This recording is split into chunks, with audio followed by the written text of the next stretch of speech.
Today, the topic of discussion is anatomy. We have started from very basic things. First of all, we discuss the definition of anatomy, then its types. अगर हम anatomy की definition के बारे में बात करें कि basically anatomy है क्या, तो एनाटमी एक साइंटिफिक मेथड है बॉडी स्ट्रक्चर्स को इन्वेस्टिगेट करने का। यानी कि इसमें हम लोग बॉडी की जो बोन्स हैं उनकी शेप और साइज़ को बता सकते हैं कि जैसे कि अगर हमारे अपर लिम्ब में कोई बोन है उसकी शेप क्या है, उसका साइज़ क्या है। तो अगर हम उसकी शेप और साइज़ की बात करें तो ये एनाटमी है। देन अगर हम इसके टाइप्स की बात करें तो हमारे पास एनाटमी की दो टाइप्स होती हैं। एक हमारे पास ग्रॉस एनाटमी होती है और दूसरी हमारे पास माइक्रोस्कोपिक एनाटमी होती है। ग्रॉस एनाटमी को हम लोग माइक्रोस्कोपिक एनाटमी भी कहते हैं। जैसे कि हमें नाम से पता चल रहा है मैक्रो, मैक्रो का मतलब क्या होगा लार्ज, और माइक्रो, माइक्रो से भी हमें पता चल रहा है कि माइक्रो का मतलब क्या होगा स्मॉल। अगर हम मैक्रोस्कोपिक एनाटमी की बात करें तो मैक्रोस्कोपिक एनाटमी में हमारे पास ऐसे स्ट्रक्चर्स आते हैं जो कि बहुत लार्ज होते हैं और हम उनको अपनी आंख से नहीं देख सकते। जैसा कि हमारे पास फीमर हो गया, हमारे पास क्लेविकल हो गई, इनको हम लोग अपनी आंखों से नहीं देख सकते।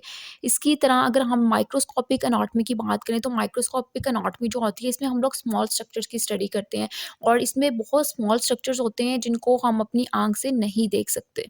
देन अगर हम ग्रॉस एनाटमी की टाइप्स की बात करें तो हमारे पास ग्रॉस एनाटमी जो है ये 3 टाइप्स की होती है। सबसे पहले हमारे पास होती है regional anatomy, then systemic anatomy, then surface anatomy. अच्छा, अगर हम रीजनल एनाटमी की बात करें तो रीजनल एनाटमी में हम लोग बॉडी स्ट्रक्चर्स को पढ़ते हैं जो एक गिवन रीजन में मौजूद हैं। फॉर एग्जांपल अगर हम अपर रीजन की बात करते हैं तो अपर रीजन में हमारे पास अपर लिम्ब में स्कैपुला आता है, क्लेविकल आती है, ह्यूमरस आती है। तो ये हमारे पास अगर हम इस पूरे एक रीजन की स्टडी करेंगे तो हम इसको रीजनल एनाटमी कहेंगे। देन हमारे पास जो सेकंड टाइप है ग्रॉस एनाटमी की वो है सिस्टमेटिक एनाटमी। सिस्टमेटिक नाम से ही पता चल रहा है कि इसमें हम लोग स्ट्रक्चर्स को स्टडी करेंगे सिस्टम वाइज। तो इसमें हम वेरियस स्ट्रक्चर्स को स्टडी करते हैं सिस्टमेटिकली। ये फिजिशियंस के लिए बहुत वैल्यूएबल होता है क्योंकि इससे हम लोग कोई भी डिसीज़ जो है उसको ईजीली डिग्नोस कर सकते हैं। देन हमारे पास इसकी थर्ड टाइप होती है surface anatomy. Surface anatomy basically होती है study of internal body structures. इसमें हम लोग बॉडी के ऐसे स्ट्रक्चर्स को स्टडी करते हैं जिनको हम पालपेट कर सकते हैं। क्लिनिकली ये मेडिकल प्रैक्टिस में बहुत ज़्यादा यूज़ होती है। उसके बाद हमारे पास आती है माइक्रोस्कोपिक एनाटमी। हमने पहले ही इसको डिस्कस कर लिया कि माइक्रोस्कोपिक एनाटमी क्या होती है। Structures that are too small to be seen with naked eye, यानी कि ऐसे स्ट्रक्चर्स जिनको हम अपनी आंख से नहीं देख सकते। अब अगर हम इसकी टाइप्स की बात करें तो इसमें भी हमारे पास दो टाइप्स होती हैं। एक होती है साइटोलॉजी और एक होती है हिस्टोलॉजी। साइटोलॉजी यानी कि साइटो से पता चल रहा है सेल, और लॉजी का मतलब स्टडी, यानी कि इसमें हम लोग सेल्स की स्टडी करते हैं। वो कोई भी सेल हो सकते हैं, रेड ब्लड सेल्स होते हैं, वाइट ब्लड सेल्स हो सकते हैं, कोई भी सेल्स हो सकते हैं। देन हमारे पास होती है इसकी सेकंड टाइप हिस्टोलॉजी। हिस्टो मतलब टिश्यू और लॉजी मतलब स्टडी, यानी कि इसमें हम किसकी स्टडी करेंगे, study of tissues. This is all about the overview of anatomy. Today the topic that we have discussed is skeleton. As we know that the human body is made up of skeleton and skeleton is composed of 206 bones. अगर हम skeleton की division की बात करते हैं तो हमारे पास skeleton की दो डिवीजन्स होती हैं। इसमें हमारे पास एक एक्सियल रीजन होता है और दूसरा अपेंडिकुलर रीजन होता है। एक्सियल रीजन ऐसा रीजन होता है जो बॉडी के मेन एक्सिस बना रहा होता है, जैसे कि हमारे पास हेड है, नेक है, ट्रंक है। अगर हम अपेंडिकुलर रीजन की बात करें तो अपेंडिकुलर रीजन जो है ये बॉडी के वो पार्ट बनाते हैं जो एक्सियल रीजन के साथ कनेक्ट करते हैं, जैसे कि हमारा अपर लिम्ब हो गया, लोअर लिम्ब हो गया, तो ये अपेंडिकुलर रीजन में आते हैं। सबसे पहले हम देखते हैं कि हमारे पास एक्सियल रीजन में कौन कौन सी बोन्स आती हैं। एक्सियल रीजन में ना हमारे पास हेड की बोन्स आएंगी, वर्टिबल कॉलम आएगा, रिब्स आएंगी, स्टर्नम आएगी। तो वो हम लोग हेड से स्टार्ट करते हैं कि हमारे पास हेड में कौन कौन सी बोन्स होंगी, फिर हम देखेंगे हमारे पास फेशियल बोन कौन कौन सी है, देन हम वर्टिबल कॉलम की बोन्स देखेंगे, फिर स्टर्नम एंड देन रिब्स। अगर हम स्कल की बात करें तो स्कल में हमारे पास जो है ना वो 28 बोन्स होती हैं। इसमें हमारे पास क्रेनियम बोन्स आती हैं, फेशियल बोन्स आती हैं और एयर्स की बोन आती हैं। अब हमारे पास जो क्रेनियम बोन्स है ना ये 8 होती हैं, जो फेशियल बोन्स हैं ये 14 होती हैं, और एयर की जो बोन्स है ना ईच एयर में 3 होंगी, यानी कि दोनों को मिला के हमारे पास 6 बोन्स होंगे। अब क्रेनियम में जो 8 बोन्स हैं उनके क्या क्या नाम है, frontal, parietal, temporal, occipital, ethmoid और सेफनॉइड। अब इसमें सिर्फ और सिर्फ जो पैराइटल और टेम्पोरल बोन है ना, ये हमारे पास दो होंगी, बाकी सारी की सारी बोन्स हमारे पास एक एक बोन मौजूद होगी। फिर हम बात करते हैं फेशियल बोन्स की, यानी कि जो हमारे फेस में प्रेजेंट है, इनको हम फेशियल बोन्स कहते हैं। अब फेशियल बोन्स हमारे पास 14 है। फेशियल बोन्स में जो बोन्स हमारे पास पेयर फॉर्म में है वो कौन सी है? जाइगोमेटिक बोन, नेजल कॉन्काई, लैक्रिमल और पैलाटाइन बोन। इसके अलावा हमारे पास जो नेजल बोन है ये हमारे पास बोन्स, 4 बोन्स ऐसी हैं जो पेयर फॉर्म में मौजूद हैं। उसके अलावा जो हमारे पास एक एक बोन मौजूद है वो है मैक्सिला, मैंडिबल और वॉमर। मैक्सिला और मैंडिबल हमारा मिलके जॉ बना रही होती हैं, जॉ बोन बना रही होती हैं। उसके बाद हम आते हैं एयर पे। एयर में हमारे पास 3 बोन्स मौजूद होती हैं, यानी कि एक एयर में 3 है तो दोनों को मिला के 6 बोन। अब इनके क्या क्या नाम है? मेलस, एनवल और स्टैप्स। इसके बाद हम आते हैं वर्टिबल कॉलम में। वर्टिबल कॉलम में हमारे पास 26 बोन्स मौजूद होती हैं। सबसे पहले cervical, then thoracic, then lumbar. अब हमारे पास जो सर्वाइकल है ना, ये 7 बोन्स होती हैं, जो थोरेसिक हैं ये 12 होंगी और जो लंबर हैं वो 7 होंगी। वर्टिबल कॉलम के बाद हम आते हैं रिब्स पे। तो वो हमारे पास जो रिब्स हैं ये 12 पेयर मौजूद होते हैं, यानी कि 12 पेयर हैं तो ये हमारे पास 24 बोन्स होंगी। और उसके साथ साथ हमारे पास इसमें आती है स्टर्नम। स्टर्नम एक ही बोन बॉडी में प्रेजेंट है, तो ये सारी की सारी बोन्स जो हैं ये मिलके हमारा एक्सियल रीजन बना रही हैं। इसके अलावा हमारे पास एक्सियल रीजन में एक बोन आती है, उसका नाम है हायोइड बोन। ये हायोइड बोन जो है ना, ये हमारे नेक के बिल्कुल फ्रंट में प्रेजेंट होती है और ये हमें अगर हम इसको फील करना चाहें ना तो हम इसको हाथ लगा के फील भी कर सकते हैं। ये टंग के नीचे और लेरिंग्स के ऊपर मौजूद होती है। इट्स मीन टू से कि हमारा जो एक्सियल रीजन है इसमें 80 बोन्स प्रेजेंट होती हैं। अब हम आते हैं अपेंडिकुलर रीजन में। अपेंडिकुलर रीजन में हमारे पास दो चीज़ें आती हैं, एक होता है ग्राइडल और दूसरा होता है लिम्ब बोन्स। अब सबसे पहले हम देखते हैं ग्राइडल को। ग्राइडल में हमारे पास 2 ग्राइडल आते हैं, एक होता है पेक्टोरल ग्राइडल और दूसरा होता है पेल्विक्स ग्राइडल। जो हमारे पास पेक्टोरल ग्राइडल है ना, इसको हम शोल्डर ग्राइडल भी कहते हैं। अब हमारे पास शोल्डर में कौन कौन सी बोन्स आती हैं? क्लेविकल और स्कैपुला। अब अगर हम देखें तो हमारी बॉडी में 2 क्लेविकल प्रेजेंट हैं और 2 स्कैपुला प्रेजेंट है, जो कि हम मिलके हमारा पेक्टोरल रीजन बना रहे हैं या पेक्टोरल ग्राइडल बना रहे हैं। उसके बाद हम आते हैं पेल्विक ग्राइडल पे। अगर हम पेल्विक ग्राइडल की बात करें तो पेल्विक ग्राइडल में हमारे पास 3 बोन्स आती हैं जो मिलके पेल्विक ग्राइडल बनाती हैं। उसमें हमारे पास आती है हिप, सैक्रम और कॉकसिस। एक हिप बोन प्रेजेंट होगी हमारे पास, इसमें 4 सैक्रम होंगे और एक कॉकसिस प्रेजेंट होगी। ग्राइडल के बाद अब हम आते हैं लिम्ब बोन्स पे। तो लिम्ब बोन्स में हमारे पास एक अपर लिम्ब आता है और एक लोअर लिम्ब आता है। सबसे पहले हम अपर लिम्ब की बोन्स की बात करते हैं, फिर हम लोअर लिम्ब की बोन्स की बात करेंगे। तो अपर लिम्ब में सबसे पहले हमारे पास आती है अपर आर्म की bone, then forearm, then wrist, then palm bones and then phalanges. अगर हम लोअर लिम्ब की बात करें तो लोअर लिम्ब में सबसे पहले हमारे पास आती है थाई बोन, देन हमारे पास आती है टिबिया और फेबुला, देन एंकल बोन, उसके बाद फुट बोन्स और फिर एंड पे फिलेंचेस। इट्स मीन टू से कि जो हमारे पास अपेंडिकुलर रीजन है ये बॉडी में 126 बोन्स बना रहा है, यानी कि 80 बोन्स हमारी एक्सियल स्केलेटन बनाते हैं और 126 बोन्स हमारी अपेंडिकुलर स्केलेटन बनाता है, जो कि मिल के हमारे पास टोटल 206 बोन्स आ जाती हैं। अभी सिर्फ और सिर्फ हमने इनकी डिवीजन पढ़ी है कि एक्सियल स्केलेटन में हमारे पास कौन कौन सी बोन्स आती हैं और अपेंडिकुलर स्केलेटन में कौन कौन सी बोन्स आती हैं। इन सब बोन्स को हम लोग ब्रीफली डिस्कस करेंगे अपने नेक्स्ट लेक्चर में। Today's lecture is about types of bone. Types of bone पढ़ने से पहले हमें ये पता होना चाहिए कि बोन होती क्या है। अपने प्रीवियस लेक्चर में हमने बोन का एक पूरा ओवरव्यू लिया था कि बोन होती क्या है, इसके फंक्शन क्या होते हैं, इसमें कौन सी लेयर्स मौजूद होती हैं और इसमें कौन कौन से सेल्स मौजूद होते हैं। बोन के ओवरव्यू के बाद आज हम बात करेंगे टाइप्स ऑफ बोन की, कि हमारी बॉडी में कितनी टाइप्स की बोन्स मौजूद हैं।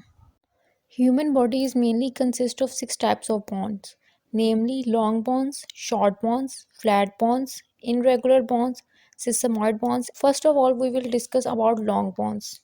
Long bone. अब हमें इसके नाम से ही पता चल रहा है कि ये बोन जो है लॉन्ग होगी, लेकिन एज़ कम्पेयर टू विड्थ जितनी इसकी लेंथ है उतनी इसकी विड्थ नहीं होती, लेंथ इसकी ज़्यादा होती है और विड्थ इसकी कम होती है। अब जो लॉन्ग बॉन है ना, इसके हमारे पास 3 पार्ट्स होते हैं। 2 इसके हमारे पास राउंडेड हेड होते हैं और एक हमारे पास इसकी शाफ्ट होती है। जो हमारे इसके हेड है ना, राउंडेड हेड, उनको हम एपिफेसिस भी कहते हैं। अब जो हमारे पास एपिफेसिस है ना, ये आर्टिकुलर कार्टिलेजेस से कवर हुए होते हैं और इनमें हमारे पास रेड सेल्स मौजूद होते हैं। और जो हमारे पास लॉन्ग बॉन में उसकी शाफ्ट आ रही होती है, उसको हम बॉडी भी बोलते हैं बॉन की, इसको हम डायफेसिस कहते हैं। डायफेसिस में बोन मैरो मौजूद होता है मैरो कैविटी में। अब अगर हम लॉन्ग बॉन की एग्जांपल्स की बात करें, तो हमारे पास लॉन्ग बॉन्स में फीमर आता है, टिबिया आता है, अल्ना आता है, रेडियस आता है। मोस्टली इसमें हमारे पास लिम्ब बॉन्स आती हैं। लॉन्ग बॉन्स के बाद अब हमारे पास सेकंड टाइप आती है शॉर्ट बॉन्स। शॉर्ट बॉन्स को हम क्यूबॉइडल बॉन्स भी कहते हैं। जितनी इनकी लेंथ होती है उतनी ही इनकी विड्थ होती है, यानी कि ये लेंथ और विड्थ में सेम होते हैं। अब इनकी जो शेप है ना, ये क्यूब लाइक शेप होती है इनकी, इसीलिए हम इनको क्यूबॉइडल बॉन्स भी कहते हैं। अगर हम शॉर्ट बॉन्स की एग्जांपल की बात करें, तो ये हमारे पास कार्पल्स जो हैं ये भी शॉर्ट बॉन्स हैं। जो हमारे पास टार्सल्स हैं ये भी शॉर्ट बॉन्स हैं। जो हमारे पास रिस्ट में जितनी भी बॉन्स आती हैं वो सारी की सारी शॉर्ट बॉन्स हैं। देन हम आते हैं फ्लैट बॉन्स पे। शॉर्ट बॉन्स के बाद अब हम बात करते हैं फ्लैट बॉन्स की। फ्लैट बॉन्स यानी कि नाम से हमें पता चल रहा है कि ये फ्लैट होंगी। अब ये हमें देखने में कैसी नज़र आती हैं, जो फ्लैट बोन है ना, ये थिन होती है और ब्रॉड होगी ये। एक तो थिन होगी और दूसरा सेकेंडली ये क्या होगी, ब्रॉड होगी। फ्लैट बोन्स कुछ हमारे पास बॉडी में ऐसी फ्लैट बोन्स मौजूद हैं जो कि ऑर्गन्स को प्रोटेक्ट करती हैं। जैसे कि रिब्स हो गई, रिब्स हमारे लंग्स को प्रोटेक्ट करती है, हमारे हार्ट को प्रोटेक्ट करती है। तो फ्लैट बोन्स की अगर हम एग्जाम्पल की बात करें, तो इसमें हमारे पास स्टर्नम भी आती है जिसको हम ब्रेस्ट बोन कहते हैं, रिब्स आती हैं और कुछ स्कल की बोन्स भी हमारे पास आती हैं फ्लैट बोन्स में। फ्लैट बोन्स के बाद अब हम आते हैं इनरेगुलर बोन्स पे। जो इनरेगुलर बोन्स होती हैं ना, इनकी कम्प्लेक्स शेप होती है। ये हमें दिखने में ऐसी नज़र आ रही होती हैं, एक तो ये शॉर्ट होंगी, सेकेंडली ये फ्लैट होंगी और इनकी जो सरफेस होती है ना, वो रिजिड सरफेस होती है। अगर हम इनरेगुलर बोन्स की टाइप्स की बात करें या उसकी एग्जांपल की बात करें, तो हमारे पास इनरेगुलर बोन्स में हिप बोन आती है और वर्टिब्राज आते हैं, जैसे कि सैक्रम हो गया, कॉकसिस हो गया, लंबर वर्टिब्रा हो गया। तो ये सारे के सारे इनरेगुलर बोन्स में आते हैं। इनरेगुलर बोन्स के बाद हमारे पास आती हैं सिस्टमॉइड बोन्स। जो सिस्टमॉइड बोन्स है ना, ये भी हमारे पास स्मॉल और फ्लैट बोन्स होती हैं। ये टेंडन के अंदर ही डेवलप हो जाती हैं और मोस्टली ये हमें वहाँ पे नज़र आएंगी जहाँ पे जॉइंट बन रहा होगा। मोस्टली ये हाथ में मौजूद होती हैं, फीट में मौजूद होती हैं और नी में। जैसे कि अगर हम पटेला की बात करें, तो पटेला जो है वो सिस्टमॉइड बोन है और ये नी जॉइंट बनाता है। सिस्टमॉइड बोन के बाद हमारे पास आती है सुचरल बोन। सुचरल बोन भी हमारे पास स्मॉल होती है और फ्लैट होती है, लेकिन इसकी शेप भी जो है ना, इनरेगुलर होती है। ये भी हमारे पास इनरेगुलर शेप में होगी। ये हमारे पास स्कल में मौजूद होती है, जहाँ पे कुछ फ्लैट बोन्स होती हैं, उनके दरमियान में सुचरल बोन्स पाई जाती हैं। जो सुचरल बोन्स है ना, इनका शेप, नंबर और साइज़ वेरी करता है, यानी कि ये हर बोन का जो साइज़, शेप है और पोजीशन है वो डिफरेंट होती है। जैसे कि स्कल में हमारे पास अगर ऑसिपिटल बोन है, तो ऑसिपिटल बोन जो है वो सुचरल बोन है। ऑसिपिटल बोन जो है वो बिहाइंड द नेक पाई जाती है। जैसे कि हमारे पास ऑसिपिटल बोन है, तो ऑसिपिटल बोन जो है वो बिहाइंड द हेड पाई जाती है। और जो हमारे पास पैराइटल बोन है वो हमारे कान के थोड़ा सा ऊपर होती है। तो हैं दोनों सुचरल बोन्स, लेकिन उनकी पोजीशन भी चेंज है, उनका साइज़ भी चेंज है और उनकी शेप भी चेंज है। तो ये था आज का लेक्चर जिसमें हमने टाइप्स ऑफ बोन की बात की है। Today the topic of discussion is skull. हमने अपने प्रीवियस लेक्चर में डिवीजन ली थी स्केलेटन की, और उसमें हमने देखा था कि जो स्कल है वो एक्सियल रीजन में आता था। आज के लेक्चर में हम स्कल की बोन्स के बारे में पढ़ेंगे कि इसमें जो क्रेनियम और फेशियल बोन्स हैं उनका क्या क्या फंक्शन है। सबसे पहले हम बात करते हैं क्रेनियम बोन्स की। तो जो स्कल है इसमें 8 क्रेनियम बोन्स होती हैं, जिनके नाम है frontal, occipital, sphenoid, ethmoid, parietal bone और टेम्पोरल बोन। अब हमारे पास जो पैराइटल और टेम्पोरल बोन है ना, ये पेयर फॉर्म में होती हैं और जो बाकी 4 बोन्स है वो सिंगल सिंगल बोन्स स्कल में मौजूद होती है। सबसे पहले हम बात करते हैं फ्रंटल बोन की। अब जो फ्रंटल बोन है ना, ये सबसे पहले तो हमारा फोरहेड बनाती है। सेकेंडली, ये जो क्रेनियल वॉल्ट है उसका इंटीरियर पार्ट यानी कि उसका फ्रंट पार्ट भी फ्रंटल बोन से बनता है। इसके अलावा जो फ्रंटल बोन है ये आई सॉकेट में भी पार्टिसिपेट करती है, यानी कि जो हमारी आई सॉकेट है या जो हमारा आई ऑर्बिट है, उसका जो रूफ है वहाँ पे भी फ्रंटल बोन प्रेजेंट होती है। नेक्स्ट हम बात करते हैं ऑसिपिटल बोन की। ऑसिपिटल बोन कहाँ प्रेजेंट होती है?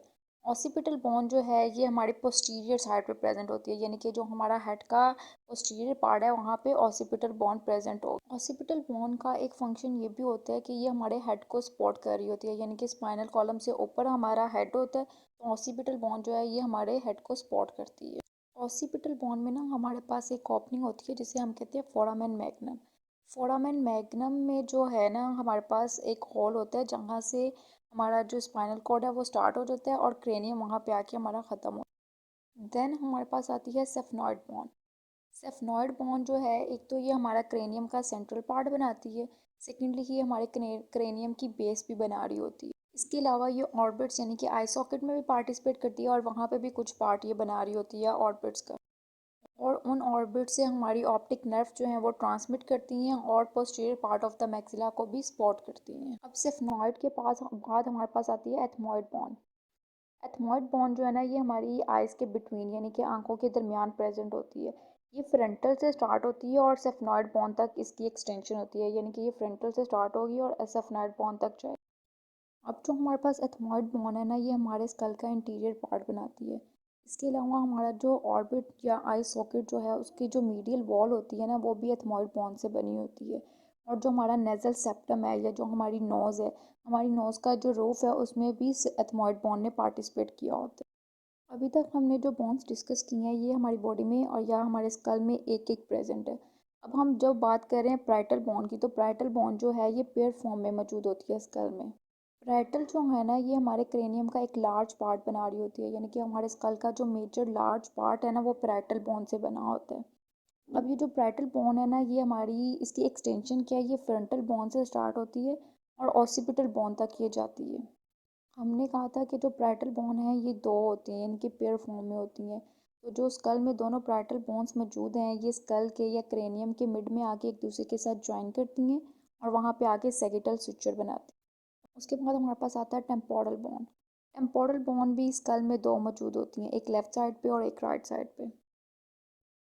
अब जो हमारे पास टेम्पोरल बोन है ना ये हमारे स्कल की साइड्स को कंप्लीट करती हैं और सेकेंडली ये उसकी बेस में भी पार्टिसिपेट करती हैं। टेम्पोरल बोन में हमारे पास हेयरिंग ऑर्गन्स प्रेजेंट होते हैं। तो ये थी 8 बोन्स जो मिलके क्रेनियम बना रही होती हैं। क्रेनियम बोन्स के बाद अब हम आते हैं फेशियल बोन्स, जो कि हमारे फेस में प्रेजेंट होती हैं। फेशियल बोन्स हमारे पास 14 प्रेजेंट होती हैं फेस में। अब इसमें मैंडिबल आता है, मैक्सिला आता है, ज़ाइगोमेटिक बोन आती है, लैक्रिमल बोन आती है, नेज़ल बोन आती है, इंफीरियर कॉन्काई आता है, पैलाटाइन बोन्स आती हैं और वॉमर होती है। अब इनमें से सिर्फ और सिर्फ मैंडिबल और वॉमर हमारे पास सिंगल बोन होगी, बाकी सारी की सारी बोन्स हमें पेयर फॉर्म में मिलेंगी। ज़ाइगोमेटिक बोन से हम स्टार्ट करते हैं। ज़ाइगोमेटिक बोन जो है ये फेस में दो प्रेजेंट होती हैं, एक लेफ्ट साइड पे और एक राइट साइड पे। ज़ाइगोमेटिक बोन्स को हम चिक बोन्स भी कहते हैं। अब जो ज़ाइगोमेटिक बोन है ये कहाँ पे प्रेजेंट होती है और ये क्या करती है, ये हमारा जो ऑर्बिट या जिसको हम आई सॉकेट कहते हैं उसका लोअर और आउटर एज बनाती है। ज़ाइगोमेटिक बोन के बाद हमारे पास आती हैं लैक्रिमल बोन्स। लैक्रिमल बोन्स भी हमारे पास पेयर फॉर्म में मौजूद होती हैं, एक राइट साइड पे होगी और एक लेफ्ट साइड पे होगी। लैक्रिमल बोन्स का काम क्या होता है, ये हमारा जो ऑर्बिट है या आई सॉकेट जो है उसकी मीडियल वॉल बना रही होती हैं। लैक्रिमल बोन्स का एक फंक्शन ये भी होता है कि ये नेज़ोलैक्रिमल डक्ट को ट्रांसमिट करती हैं आई में और आई से nose and then nasal fossa में। लैक्रिमल के बाद अब हमारे पास आती हैं नेज़ल बोन्स। नेज़ल बोन्स भी हमारे पास पेयर फॉर्म में मौजूद होती है, एक राइट और एक लेफ्ट। जो नेज़ल बोन है ना एक तो ये लॉन्ग होती है, सेकेंडली ये थिन होती है और ये हमारा जो नोज़ है ना उसका अपर पार्ट बना रही होती हैं, यानी कि नोज ब्रिज बना रही होती हैं ये। नेज़ल बोन्स के बाद हमारे पास आती हैं इन्फीरियर कॉन्काई। इन्फीरियर कॉन्काई भी हमारे जो फेस है उसमें पेयर फॉर्म में मौजूद हैं, यानी कि दो बोन्स प्रेजेंट हैं। अब जो इन्फीरियर कॉन्काई है ना ये स्क्रॉल लाइक होती हैं और ये हॉरिजॉन्टल बोन्स होती हैं जो कि नेजल कैविटी की लेटरल वॉल्स के साथ प्रेजेंट होती हैं। देन हमारे पास आती हैं पैलाटाइन बोन्स। पैलाटाइन बोन्स भी पेयर फॉर्म में मौजूद हैं, एक राइट और एक लेफ्ट। अब ये जो दोनों बोन्स है ना ये एक दूसरे के साथ ज्वाइन करती हैं और इनकी जो मिड लाइन होती है ना वहाँ पे वो मिलके बना देती हैं हार्ड पैलेट का पोस्टीरियर पार्ट। इसके अलावा जो हमारे पास पैलाटाइन बोन्स है ना ये नेज़ल कैविटी और जो हमारे पास ऑर्बिट्स या आई सॉकेट हैं उनका फ्लोर बनाने में भी पार्टिसिपेट करती हैं। देन हमारे पास आता है वॉर्मर। वॉमर जो है, हमने कहा था वॉमर हमारे पास एक ही बोन मौजूद है। वॉमर जो है ना, ये नेज़ल सेप्टम का इंफीरियर पार्ट बना रहा होता है, यानी कि अगर हम लोग ऊपर से नोज़ को साइड पे करके देखें तो हमारे पास नीचे एक बोन प्रेजेंट होगी जिसको हम वॉमर, जो हमारे पास वॉमर है ना, ये हमारी नेज़ल कैविटी को राइट और लेफ्ट पार्ट में डिवाइड करती है, यानी कि राइट और लेफ्ट में सेपरेट कर देती है। देन हमारे पास आता है मैक्सिला। जो हमारे पास मैक्सिला और मैंडिबल है ना, ये दोनों बोन्स मिलके हमारा जॉ बोन भी बना रही होती हैं। सबसे पहले हम बात करते हैं मैक्सिला की। तो जो मैक्सिला है, ये भी हमारे पास दो बोन्स होती हैं, एक राइट मैक्सिलरी बोन और एक हमारे पास लेफ्ट मैक्सिलरी बोन होती है। इनका काम क्या होता है, ये हमारा एक तो अपर जॉ बनाती हैं और दूसरा हमारे माउथ का पैलेट बना रही होती है। जब ये दोनों बोन्स राइट और लेफ्ट एक दूसरे के साथ फ्यूज होती हैं इंटरमैक्सिलरी सुचर पे, तो वह ये हमारा अपर जॉ बना देती हैं। मैक्सिला के बाद हमारे पास जो लास्ट फेशियल बोन है वो है मैंडिबल।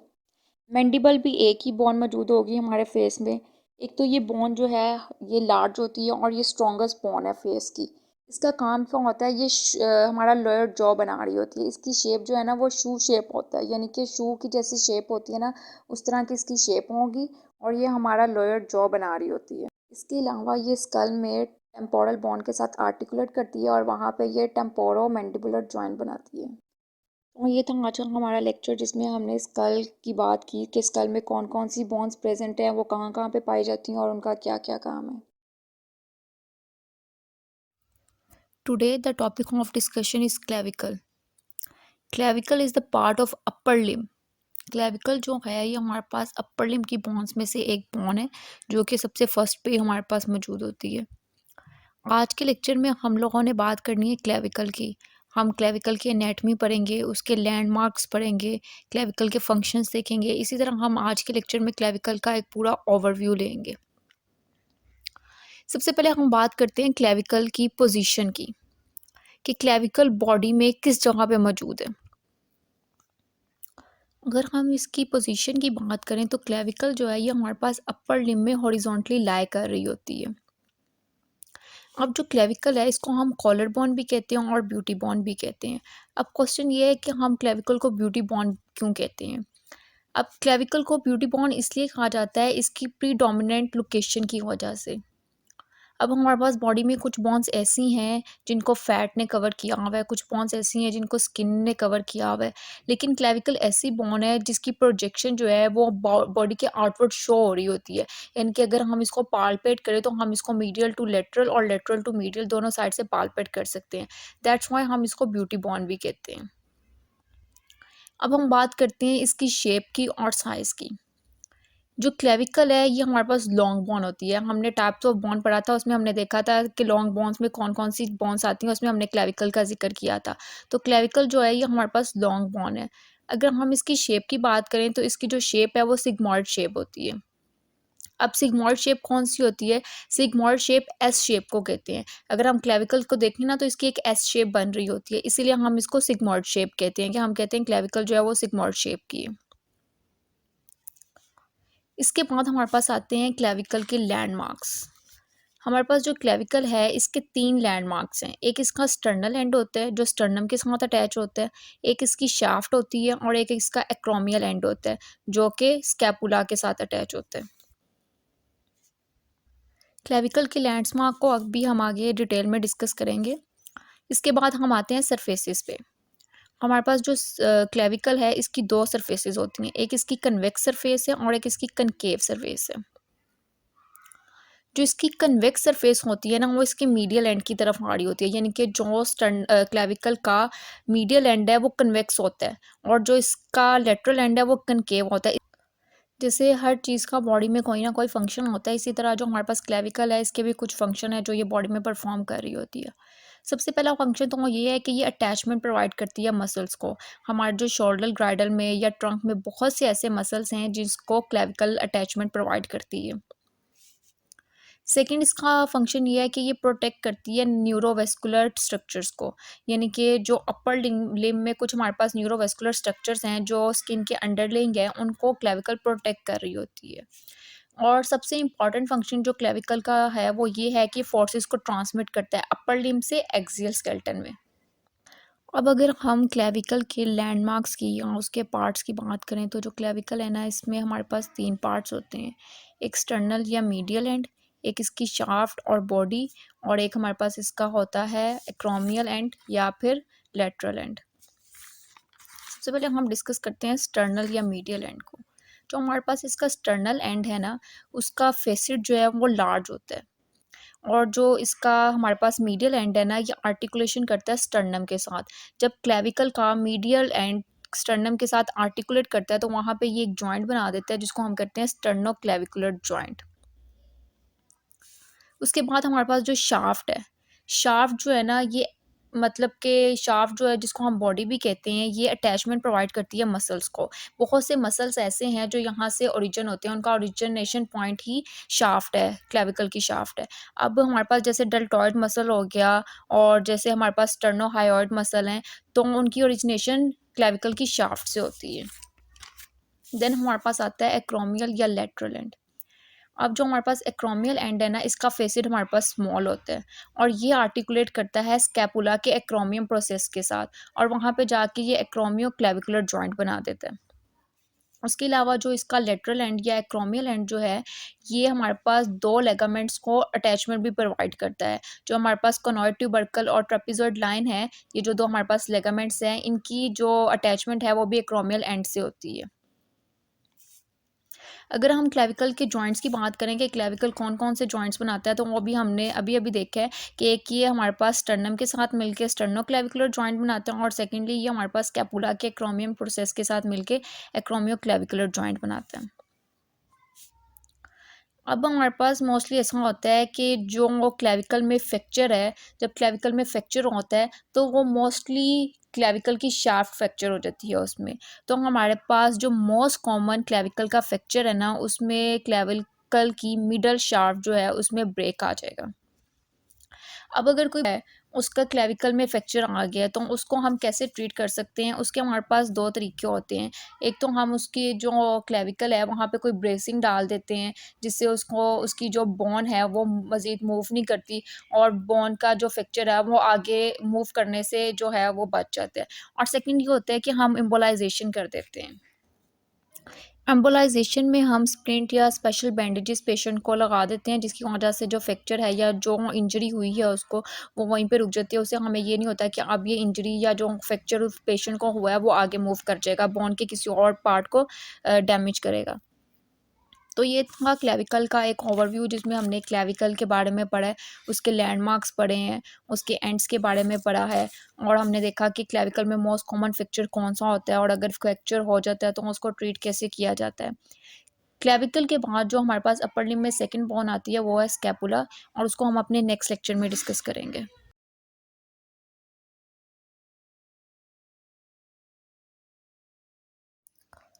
हमारा अपर लिम्ब का टॉपिक चल रहा था। अपने प्रीवियस लेक्चर में हमने क्लेविकल को डिस्कस किया था, और आज के लेक्चर में हम स्कैपुला की बात करेंगे। अपर लिम्ब में हमारे पास क्लेविकल के बाद जो सेकंड बोन है ना, वो स्कैपुला होती है। स्कैपुला को हम शोल्डर बोन भी कहते हैं, शोल्डर ब्लेड भी कहते हैं, और विंग बोन भी कहते हैं। अगर हम स्कैपुला की शेप की बात करें ना, तो ये फ्लैट और ट्रायंगुलर बोन है, यानी कि ये फ्लैट भी होगी और इसकी जो शेप है वो ट्रायंगल की तरह की होगी। अब स्कैपुला हमारे पास ऐसी बोन है जो कनेक्ट करती है ह्यूमरस के साथ भी और क्लेविकल के साथ भी। अगर स्कैपुला की पोजीशन देखी जाए तो स्कैपुला जो है ये पोस्टीरियर चेस्ट वॉल पे प्रेजेंट होता है, सेकंड टू सेवंथ रिब के दरमियान में। उसके बाद आते हैं हम फंक्शन पे। स्कैपुला का फंक्शन क्या होता है, ये बॉडी में क्या फंक्शन परफॉर्म करता है। स्कैपुला जो है ये शोल्डर मोशन में इन्वॉल्व होता है, यानी कि हमारा जो शोल्डर की मूवमेंट है, उसका मोशन है, उसमें स्कैपुला जो है वो हेल्प करता है। इसके अलावा इसका और भी फंक्शन होता है, वो जो इसके साथ दूसरी बोन्स अटैच करती हैं या ज्वाइन करती हैं उनको स्टेबल करता है, उनकी स्टेबलाइजेशन में भी इसका फंक्शन होता है। अब हम आते हैं स्कैपुला के स्ट्रक्चर पे। जो स्कैपुला का स्ट्रक्चर है ना, इसके हमारे पास दो सरफेसेस होती हैं। एक हमारे पास वेंट्रल सरफेस होती है और एक हमारे पास डॉर्सल सरफेस होती है। वेंट्रल सरफेस को हम इंटीरियर सरफेस कहते हैं, और जो डॉर्सल सरफेस है उसको हम पोस्टीरियर सरफेस कहते हैं। अब जो अगर हम स्कैपुला की पोस्टीरियर सरफेस को या उसकी डॉर्सल सरफेस को देखें, तो वहाँ पे हमें एक प्रोजेक्शन सी नज़र आ रही होती है, उसको हम कहते हैं स्पाइन ऑफ स्कैपुला। अब स्पाइन ऑफ स्कैपुला करता क्या है कि स्कैपुला को डिवाइड कर देता है दो पार्ट्स में, एक सुप्रास्पाइनस फोसा में और एक इंफ्रास्पाइनस फोसा में। अब सुप्रा मतलब कि ऊपर वाला, जो ऊपर वाला पार्ट हमारे पास होगा उसको हम कहेंगे सुप्रास्पाइनस फोसा, और जो हमारे पास नीचे वाला पार्ट होगा उसको हम कहेंगे ये इंफ्रास्पाइनस फोसा है। अब अगर हम स्पाइन ऑफ स्कैपुला से लेटरल साइड पर जाएं तो वहाँ पे हमें एक फ्री एंड नज़र आ रहा होता है जो क्लेविकल के साथ आर्टिकुलेट करता है और एक्रोमियो क्लेविकुलर जॉइंट बनाता है। उस फ्री एंड को हम कहते हैं एक्रोमियम, यानी कि वो हमारे पास एक्रोमियम प्रोसेस होता है। एक्रोमियम प्रोसेस के बाद हमारे पास उससे बिल्कुल बिल्कुल ही नीचे ना हमारे पास होती है ग्लिनॉइड कैविटी। ग्लिनॉइड कैविटी की जो शेप है ये पेयर शेप की होती है। हमें इसकी अपीयरेंस से पता चल जाता है कि ये ग्लिनॉइड कैविटी है। अगर हम ग्लिनॉइड कैविटी की पोजीशन की बात करें तो ये हमारे पास जो स्कैपुला का सुप्रोलेटरल एंगल है ना, एंगल है वहाँ पे ये प्रेजेंट होता है, यानी कि सुपीरियरली लेटरल वाल साइड पे हमें नज़र आएगी ग्लिनॉइड कैविटी। ग्लिनॉइड कैविटी के बाद हम बात करते हैं कोराकॉइड प्रोसेस की। जो कोराकॉइड प्रोसेस है ना ये अपवर्ड और फॉरवर्ड है। इसकी जो प्रोजेक्शन है वो ग्लिनॉइड कैविटी से अपवर्ड भी है और फॉरवर्ड भी है। अब अगर हम कोराकॉइड प्रोसेस से मीडियल वाली साइड पे जाए ना तो हमें वहाँ पे एक छोटी सी नॉच नज़र आ रही होती है जिसको हम कहते हैं ये सुप्रोस्कैपुलर नॉच है। ये हमने वो स्ट्रक्चर्स पढ़े हैं जो हमें स्कैपुला की पोस्टीरियर सरफेस पे नज़र आ रहे होते हैं। अब अगर हम स्कैपुला की इंटीरियर सरफेस की बात करें तो इसकी जो इंटीरियर सरफेस है ना वो कनकेव होती है और वहाँ पे एक शैलो सा बन रहा होता है, उसको हम कहते हैं सब स्कैपुलर फोसा। सब मतलब कि अंडर, स्कैपुलर फोसा यानी कि जो इंटीरियर सरफेस है एक तो वो कनकेव है और दूसरा उसका काम क्या होता है, वहाँ पे एक शैलो बन रहा होता है जिसको हम कहते हैं ये सब स्कैपुलर फोसा है। सरफेसेस के बाद अब हम बात करते हैं एंगल्स की कि स्कैपुला कौन से एंगल बनाता है, कितने एंगल बनाता है। स्कैपुला में हमें 3 एंगल नज़र आते हैं, एक सुपीरियर एंगल, एक इंफीरियर एंगल और एक मीडियल एंगल। सुपीरियर एंगल ऊपर वाला, मीडियल उसके यानी कि सुपीरियर से नीचे मीडियल होगा और इंफीरियर एंगल सबसे नीचे वाला।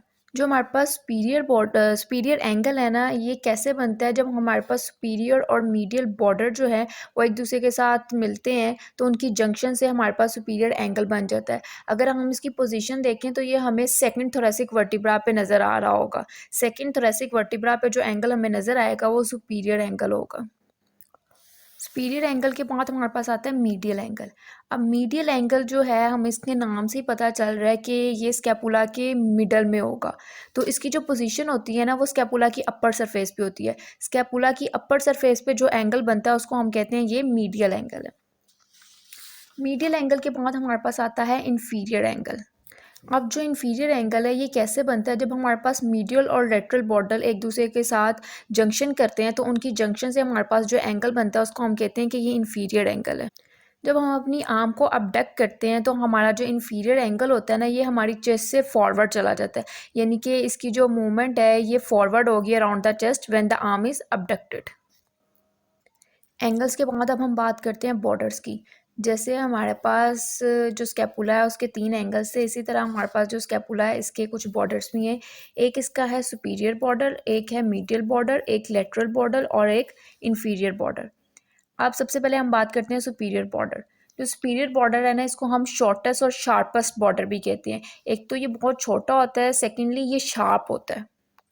अब अगर हम इसकी पोजीशन की बात करें कि सुपीरियर बॉर्डर कहाँ पे प्रेजेंट होता है तो इसकी जो एक्सटेंशन है वो सुपीरियर एंगल पे होती है।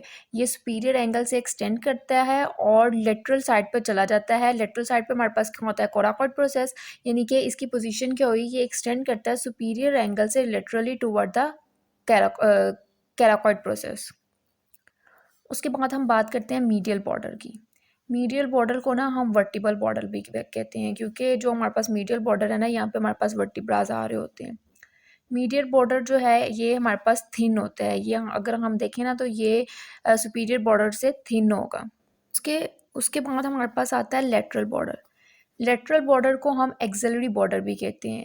इसको एक्सिलरी बॉर्डर इसलिए कहा जाता है क्योंकि ये एक्सिला वाली साइड पे आता है और इसकी पोजीशन क्या होती है, ये इन्फीरियर से लेटरल एंगल की तरफ जा रहा होता है। और इन्फीरियर से लेटरल की तरफ जाएं अगर हम तो हमारे पास एक्सिला आता है, इसलिए हम इसको एक्सिलरी बॉर्डर भी कहते हैं। लेटरल बॉर्डर के पास हमारे पास सबसे लास्ट बॉर्डर जो है वो आता है इन्फीरियर बॉर्डर। इन्फीरियर बॉर्डर यानी कि ये हमारे पास सबसे एंड वाला बॉर्डर है स्कैपुला का। तो इन्फीरियर का वैसे ही मतलब होता है सबसे एंड वाला। तो जो इन्फीरियर बॉर्डर है ये भी हमारे पास थिन बॉर्डर होता है और ये भी वर्टिब्रा की पोजीशन पे प्रेजेंट होता है। अब बॉर्डर्स के बाद हम बात करते हैं स्कैपुला के जॉइंट्स की, कि स्कैपुला कौन कौन से जॉइंट्स बनाते हैं। स्कैपुला दो जॉइंट्स बनाता है, एक होता है ग्लिनोह्यूमरल जॉइंट और सेकंड है एक्रोमियोक्लेविकुलर जॉइंट। अब अगर हम ग्लिनोह्यूमरल जॉइंट की बात करें तो इसमें हमारे पास दो चीज़ें हैं, एक ग्लिनो और एक ह्यूमरल। ग्लिनो स्कैपुला की कैविटी है जिसको हम ग्लिनॉइड कैविटी कहते हैं। अब जो ह्यूमरस का हेड है वो स्कैपुला की ग्लिनॉइड कैविटी में आके फिक्स होता है और वहाँ पे ये बना देते हैं ग्लिनोह्यूमरल जॉइंट। सेकेंड है हमारे पास एक्रोमियो क्लेविकुलर जॉइंट।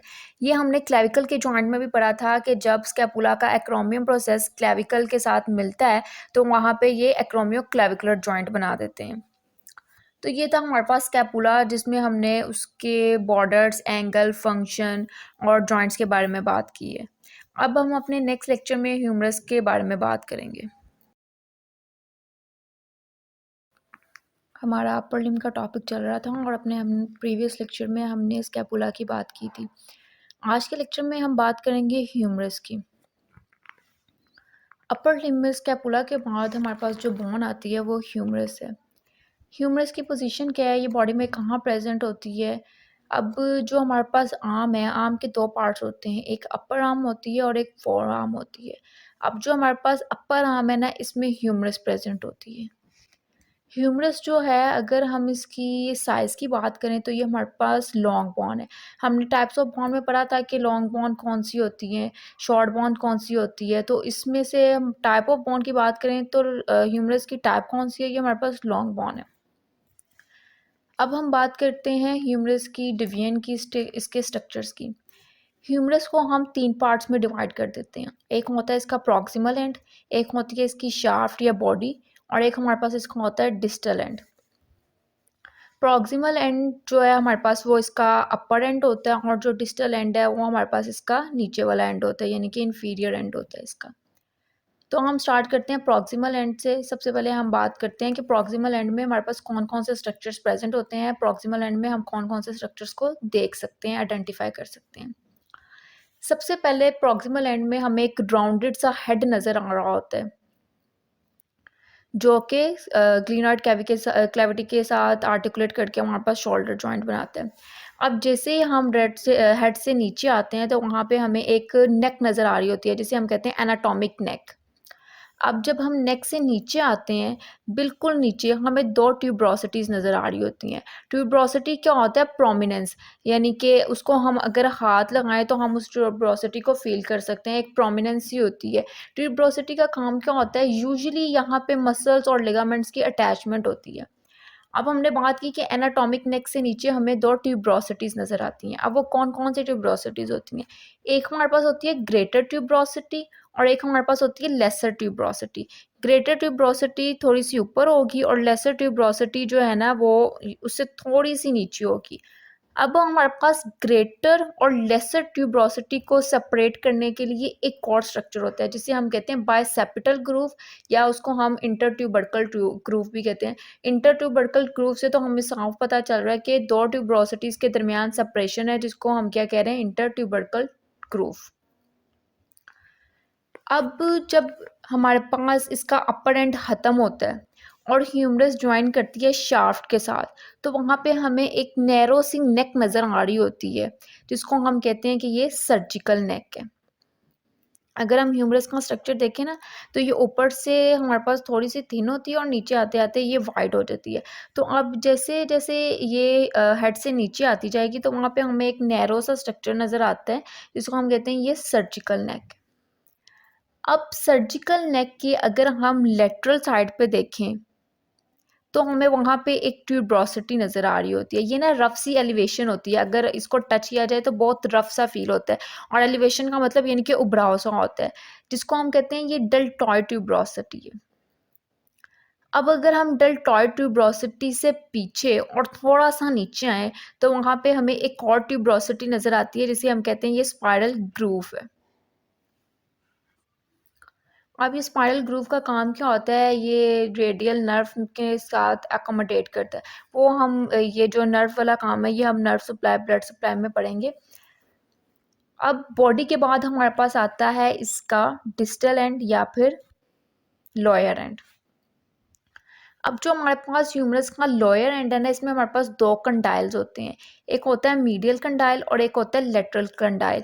ये दोनों मसल्स और लेगामेंट्स को अटैचमेंट प्रोवाइड करते हैं। जो मीडियल कंडाइल होगा ना हमारे पास, मीडियल एपिकंडाइल, वो हमारा होगा टूवर्ड्स द बॉडी, और जो हमारे पास लेटरल एपिकंडाइल होगा वो होगा अवे फ्रॉम द बॉडी। अब मीडियल कंडाइल और लेटरल कंडाइल से नीचे हमें ना एक राउंडेड सा स्ट्रक्चर नज़र आता है जिसको हम कहते हैं कैपिचुलम। और कैपिचुलम के बिल्कुल साथ हमें एक और स्ट्रक्चर नज़र आएगा जिसको हम कहेंगे ट्रोक्लिया। ये हमें इंटीरियर सरफेस पे नज़र आएंगे, कैपिचुलम भी और ट्रोक्लिया भी। अब कैपिचुलम और ट्रोक्लिया से थोड़ा सा ऊपर हमें एक और प्रोसेस नज़र आ रहा होता है जिसको हम कहते हैं, ये है कोरोनॉइड फोसा। कोरोनॉइड फोसा या कोरोनॉइड प्रोसेस, वैसे फोसा का मतलब भी यही होता है कि कोई डिप्रेशन या बॉडी में कोई होल टाइप। अगर हम बोन को, ह्यूमरस की बोन को ज़रा पोस्टीरियर साइड पे देखें ना, उसको ज़रा उल्टा के देखें, तो हमें वहाँ पे एक ना डिप्रेशन सा नज़र आ रहा होता है जिसको हम कहते हैं कि ये ओलिकेरन फोसा है। अब ये olecranon fossa, coronoid fossa, radial fossa, इनका काम क्या है? जब हम अपनी एल्बो को फ्लेक्स करते हैं ना, तो हमारा जो रेडियल फोसा है इसमें आके अटैच हो जाती है रेडियस का हेड, ठीक है? और जो ये होगा हमारा इंटीरियरली। इंटीरियरली जब हम अपनी एल्बो को फ्लेक्स करते हैं तो इंटीरियर स्ट्रक्चर्स में हमारे पास जो रेडियल फोसा है, यानी कि जो रेडियल का डिप्रेशन है, वहाँ पे आके रेडियस का हेड अटैच हो जाता है। अब जब हम अपनी एल्बो को एक्सटेंड करते हैं तो एक्सटेंशन में क्या होता है, पोस्टीरियरली जो ओलिकेरन फोसा है वो ओलिकेरन प्रोसेस को रिसीव करता है, और वो ओलिकेरन प्रोसेस किसका होगा? अल्ना का। तो एक्सटेंशन में ओलिकेरन प्रोसेस रिसीव करेगा ओलिकेरन प्रोसेस ऑफ अल्ना को, और वो मिलके एल्बो की एक्सटेंशन कर देंगे। हमने एल्बो में दो चीज़, यानी कि यहाँ पे दो चीज़ें पढ़ी हैं, एक है फ्लेक्सेशन और एक है एक्सटेंशन। फ्लेक्सेशन में क्या होता है कि रेडियल फोसा में रेडियस का हेड आके रिसीव होता है, तो एल्बो जो है वो फ्लेक्स होती है। और एक्सटेंशन में क्या होता है कि अल्ना का जो ओलिकोरन प्रोसेस है वो ओलिकोरन फोसा में जाके रिसीव होता है, तो एल्बो एक्सटेंड हो जाती है। अब अगर हम ह्यूमरस के जॉइंट्स की बात करें कि ह्यूमरस कौन से जॉइंट्स बनाता है, तो ह्यूमरस भी हमारे पास दो जॉइंट्स बनाता है। एक हमारे पास होता है ग्लीनो ह्यूमरल जॉइंट, जिसको हम स्कैपुला में भी डिस्कस कर चुके हैं कि इस जॉइंट में क्या होता है कि जो हमारे पास स्कैपुला की ग्लीनोइड कैविटी है, वहाँ पे जाके ह्यूमरस का हेड रिसीव होता है या उसके साथ अटैच होता है, तो वो ग्लीनो ह्यूमरल जॉइंट बना देते हैं, जिसको हम शोल्डर जॉइंट भी कहते हैं। अब हमारे पास जो एल्बो जॉइंट है ना, इसमें हमारे पास 3 बोन्स आर्टिकुलेट करेंगी, एक ह्यूमरस, एक रेडियस और एक अल्ना। अब जो हमारे पास ह्यूमरस है ना, इसका ट्रोक्लिया जो है और कैपिचुलम पार्टिसिपेट करेगा, और वहाँ से अल्ना में से हमारे पास ट्रोक्लियर नोच, और रेडियस में से हमारे पास रेडियस हेड जो है वो इसमें पार्टिसिपेट करता है। So this is all about the humerus. अब हम अपने नेक्स्ट लेक्चर में डिस्कस करेंगे रेडियस और अल्ना को।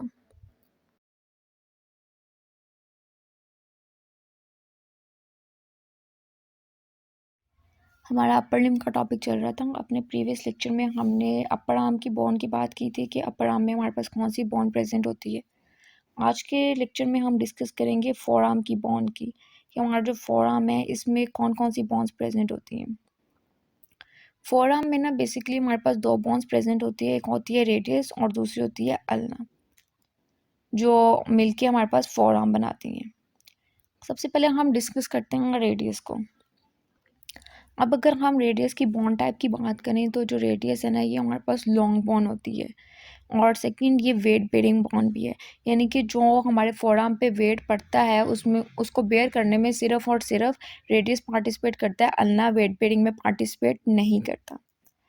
रेडियस का फंक्शन क्या होता है? इसका मेन फंक्शन ये है कि ये आर्टिकुलेट करता है ह्यूमरस के साथ और अल्ना के साथ एल्बो जॉइंट पे, और हमारे फोरआर्म को सुपिनेशन और प्रोनेशन मूवमेंट प्रोवाइड करते हैं। फंक्शन के बाद अब हम बात करते हैं स्ट्रक्चर की। स्ट्रक्चर में सबसे पहले चीज़ तो ये है कि हमें ये देखना है कि जो हमारे पास रेडियस है ये फोर आर्म में कहाँ पे प्रेजेंट है। जो फोर आर्म की लेटरल सरफेस है या लेटरल साइड है, वहाँ पे हमें जो बोन नज़र आ रही होती है वो होती है रेडियस। रेडियस के हमारे पास 3 पार्ट्स होते हैं, एक होता है प्रॉक्सिमल एंड, एक होता है शाफ्ट और एक होता है डिस्टल एंड। अब प्रॉक्सिमल एंड जो है ना, इसमें हमें 3 स्ट्रक्चर्स नज़र आ रहे होते हैं। एक होता है हेड, देन नेक, और एक हमें ट्यूबरोसिटी नज़र आ रही होती है, जिसे हम कहते हैं कि ये बाइसेप्टल ट्यूबरोसिटी है।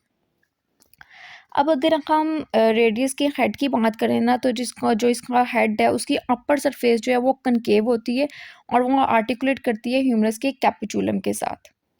और जो हेड का सर्कमफ्रेंस है वो आर्टिकुलेट करता है अल्ना के रेडियल नॉच के साथ। जब वो अल्ना के रेडियल नॉच के साथ आर्टिकुलेट करेगा तो वहाँ पे हमारे पास प्रॉक्सिमल रेडियो अल्नर जॉइंट बनता है। और जब हमारे पास रेडियस का हेड जो है वो पार्टिसिपेट करता है कैपिचुलम के साथ, ह्यूमरस के कैपिचुलम के साथ, तो वहाँ पे हमारे पास एल्बो जॉइंट बन रहा होता था। अब अगर हम बिलो द हेड आएँ, तो वहाँ पे हमें एक कंस्ट्रिक्टेड सी सरफेस नज़र आ रही होती है, जिसे हम कहते हैं कि ये नेक है। अब नेक से जब हम नीचे आते हैं तो वहाँ पे हमें एक ट्यूबरोसिटी नज़र आ रही होती है। इंटीरियर एस्पेक्ट पे, रेडियस के इंटीरियर एस्पेक्ट पे हमें एक ट्यूबरोसिटी नज़र आती है, जिसे हम कहते हैं ये बाइसेप्टल ट्यूबरोसिटी है। अब बाइसेप्टल ट्यूबरोसिटी का काम क्या होता है कि ये इंसर्शन देता है बाइसेप्स मसल और टेंडन्स को, यानी कि जो हमारे पास बाइसेप्स के मसल्स या टेंडन्स हैं उनका इंसर्शन पॉइंट कुछ जो है वो है बाइसेप्टल ट्यूबरोसिटी। अब जैसे-जैसे हम प्रॉक्सिमल एंड से नीचे आते हैं तो हमारे पास रेडियस की शाफ्ट शुरू हो जाती है। अब रेडियस की जो शाफ्ट है ना, वो जैसे-जैसे हम नीचे आते जाते हैं वो वाइड होती जाती है। ऊपर से वो थोड़ी-सी नैरो होती है और जैसे-जैसे हम नीचे आते जाएँ तो वो वाइड होती जाती है। अब इसकी शाफ्ट पे ना हमें एक बॉर्डर, शार्प सा बॉर्डर नज़र आ रहा होता है, यानी कि अगर हम उसको टच करें तो वो बहुत शार्प होगा। उसको हम कहते हैं कि ये इंट्रोशियस बॉर्डर है। ये हमें रेडियस की मीडियल साइड पे नज़र आ रहा होता है। अब ये इंट्रोशियस बॉर्डर का काम क्या होता है कि ये अटैचमेंट प्रोवाइड करता है इंट्रोशियस मेम्ब्रेन के लिए, जो कि रेडियस और अल्ना को आपस में बाइंड करती है। जैसे हमें रेडियस की मीडियल साइड पे इंट्रोशियस बॉर्डर नज़र आ रहा होता है, इसी तरह इसकी अगर हम लेटरल साइड की बात करें तो लेटरल साइड में हमारे पास एक ट्यूबरकल होता है, जिसको हम कहते हैं प्रोनेटर ट्यूबरकल। अब इसने क्या करना है, इसका काम यह है कि इसने टीरीज मसल्स को ना इंसर्शन प्रोवाइड करनी है। अब जब हम शाफ्ट से नीचे आते हैं तो हमें एक और एंड नज़र आता है, जिसको हम कहते हैं ये रेडियस का डिस्टल एंड है। अब डिस्टल एंड पे हमें 2 स्ट्रक्चर्स नज़र आते हैं, एक होता है स्टाइलेट प्रोसेस और दूसरा है अल्नर नॉच। जो स्टाइलेट प्रोसेस है ना, ये रेडियस की लेटरल साइड पे प्रेजेंट होगा और जो अल्नर नॉच है ये रेडियस की मीडियल साइड पे प्रेजेंट होगी। अब ये जो अल्नर नॉच है ना, रेडियस की अल्नर नॉच, ये आर्टिकुलेट करती है हमारे पास अल्ना की रेडियल हेड के साथ और वहाँ पे ये डिस्टल रेडियो अल्नर जॉइंट बनाते हैं। जो सेकंड बोन आती है वो है अल्ना। अल्ना की अगर हम पोजीशन की बात करें तो ये फोरआर्म में मीडियली लाई करती है और ये रेडियस के पैरेलल होती है। जैसे हमने रेडियस का फंक्शन पढ़ा था कि इसका काम क्या होता है कि ये सुपिनेशन और प्रोनेशन कराती है, इसी तरह अल्ना का काम क्या है कि ये स्टेबलाइजिंग बॉन्ड के तौर पे एक्ट कर रही होती है फोरआर्म में। अब अगर हम इसके स्ट्रक्चर की बात करें तो इसमें भी हमारे पास 3 पार्ट्स आते हैं, एक होता है प्रॉक्सिमल एंड, एक होता है शाफ्ट या बॉडी, और सबसे लास्ट पे हमारे पास आता है डिस्टल एंड। अब अगर हम अल्ना का प्रॉक्सिमल एंड देखें ना, तो जिसका जो प्रॉक्सिमल एंड है ये हमारे पास लार्ज होता है और इसको हम कहते हैं ओलिकेरन प्रोसेस। ये हमने ह्यूमरस में भी पढ़ा था कि जब हम अपने एल्बो को एक्सटेंड करते हैं तो हमारे ह्यूमरस में जो था ओलिकेरन फोसा था, तो जब एल्बो की एक्सटेंशन होती है तो ओलिकेरन प्रोसेस ओलिकेरन फोसा में जाके रिसीव होता है, फिर एल्बो एक्सटेंड करती है और इसी से हमारी एल्बो की जो है वो प्रोमिनेंस बन रही होती है। अब अगर हम अल्ना की इंटीरियर सरफेस पे देखें तो वहाँ पे हमें एक नॉच नज़र आ रही होती है, जिसे हम कहते हैं कि ये ट्रॉक्लियर नॉच है, जो कि ह्यूमरस के ट्रॉक्लिया के साथ आर्टिकुलेट करती है। अब अगर हम ट्रॉक्लिया से नीचे हैं तो वहाँ पे हमें एक ट्रायंगुलर सा स्ट्रक्चर नज़र आ रहा होता है, जिसे हम कहते हैं ये कोरोनॉइड प्रोसेस है। अब कोरोनॉइड प्रोसेस की अगर लेटरल साइड पे जाए ना, उसकी लेटरल सरफेस पे जाएँ तो हमें वहाँ पे एक रेडियल नॉच नज़र आ रही होती है। अब रेडियल नॉच क्या करेगी, ये रेडियस के हेड के साथ आर्टिकुलेट कर जाएगी। अब जब प्रॉक्सिमल एंड से हम नीचे आएँगे तो हमारे पास शाफ्ट स्टार्ट हो जाती है। अब जो अल्ना की शाफ्ट है ना, ये टैपर है, यानी कि अबव टू डाउन आएँगे तो ये टैप होती जाएगी।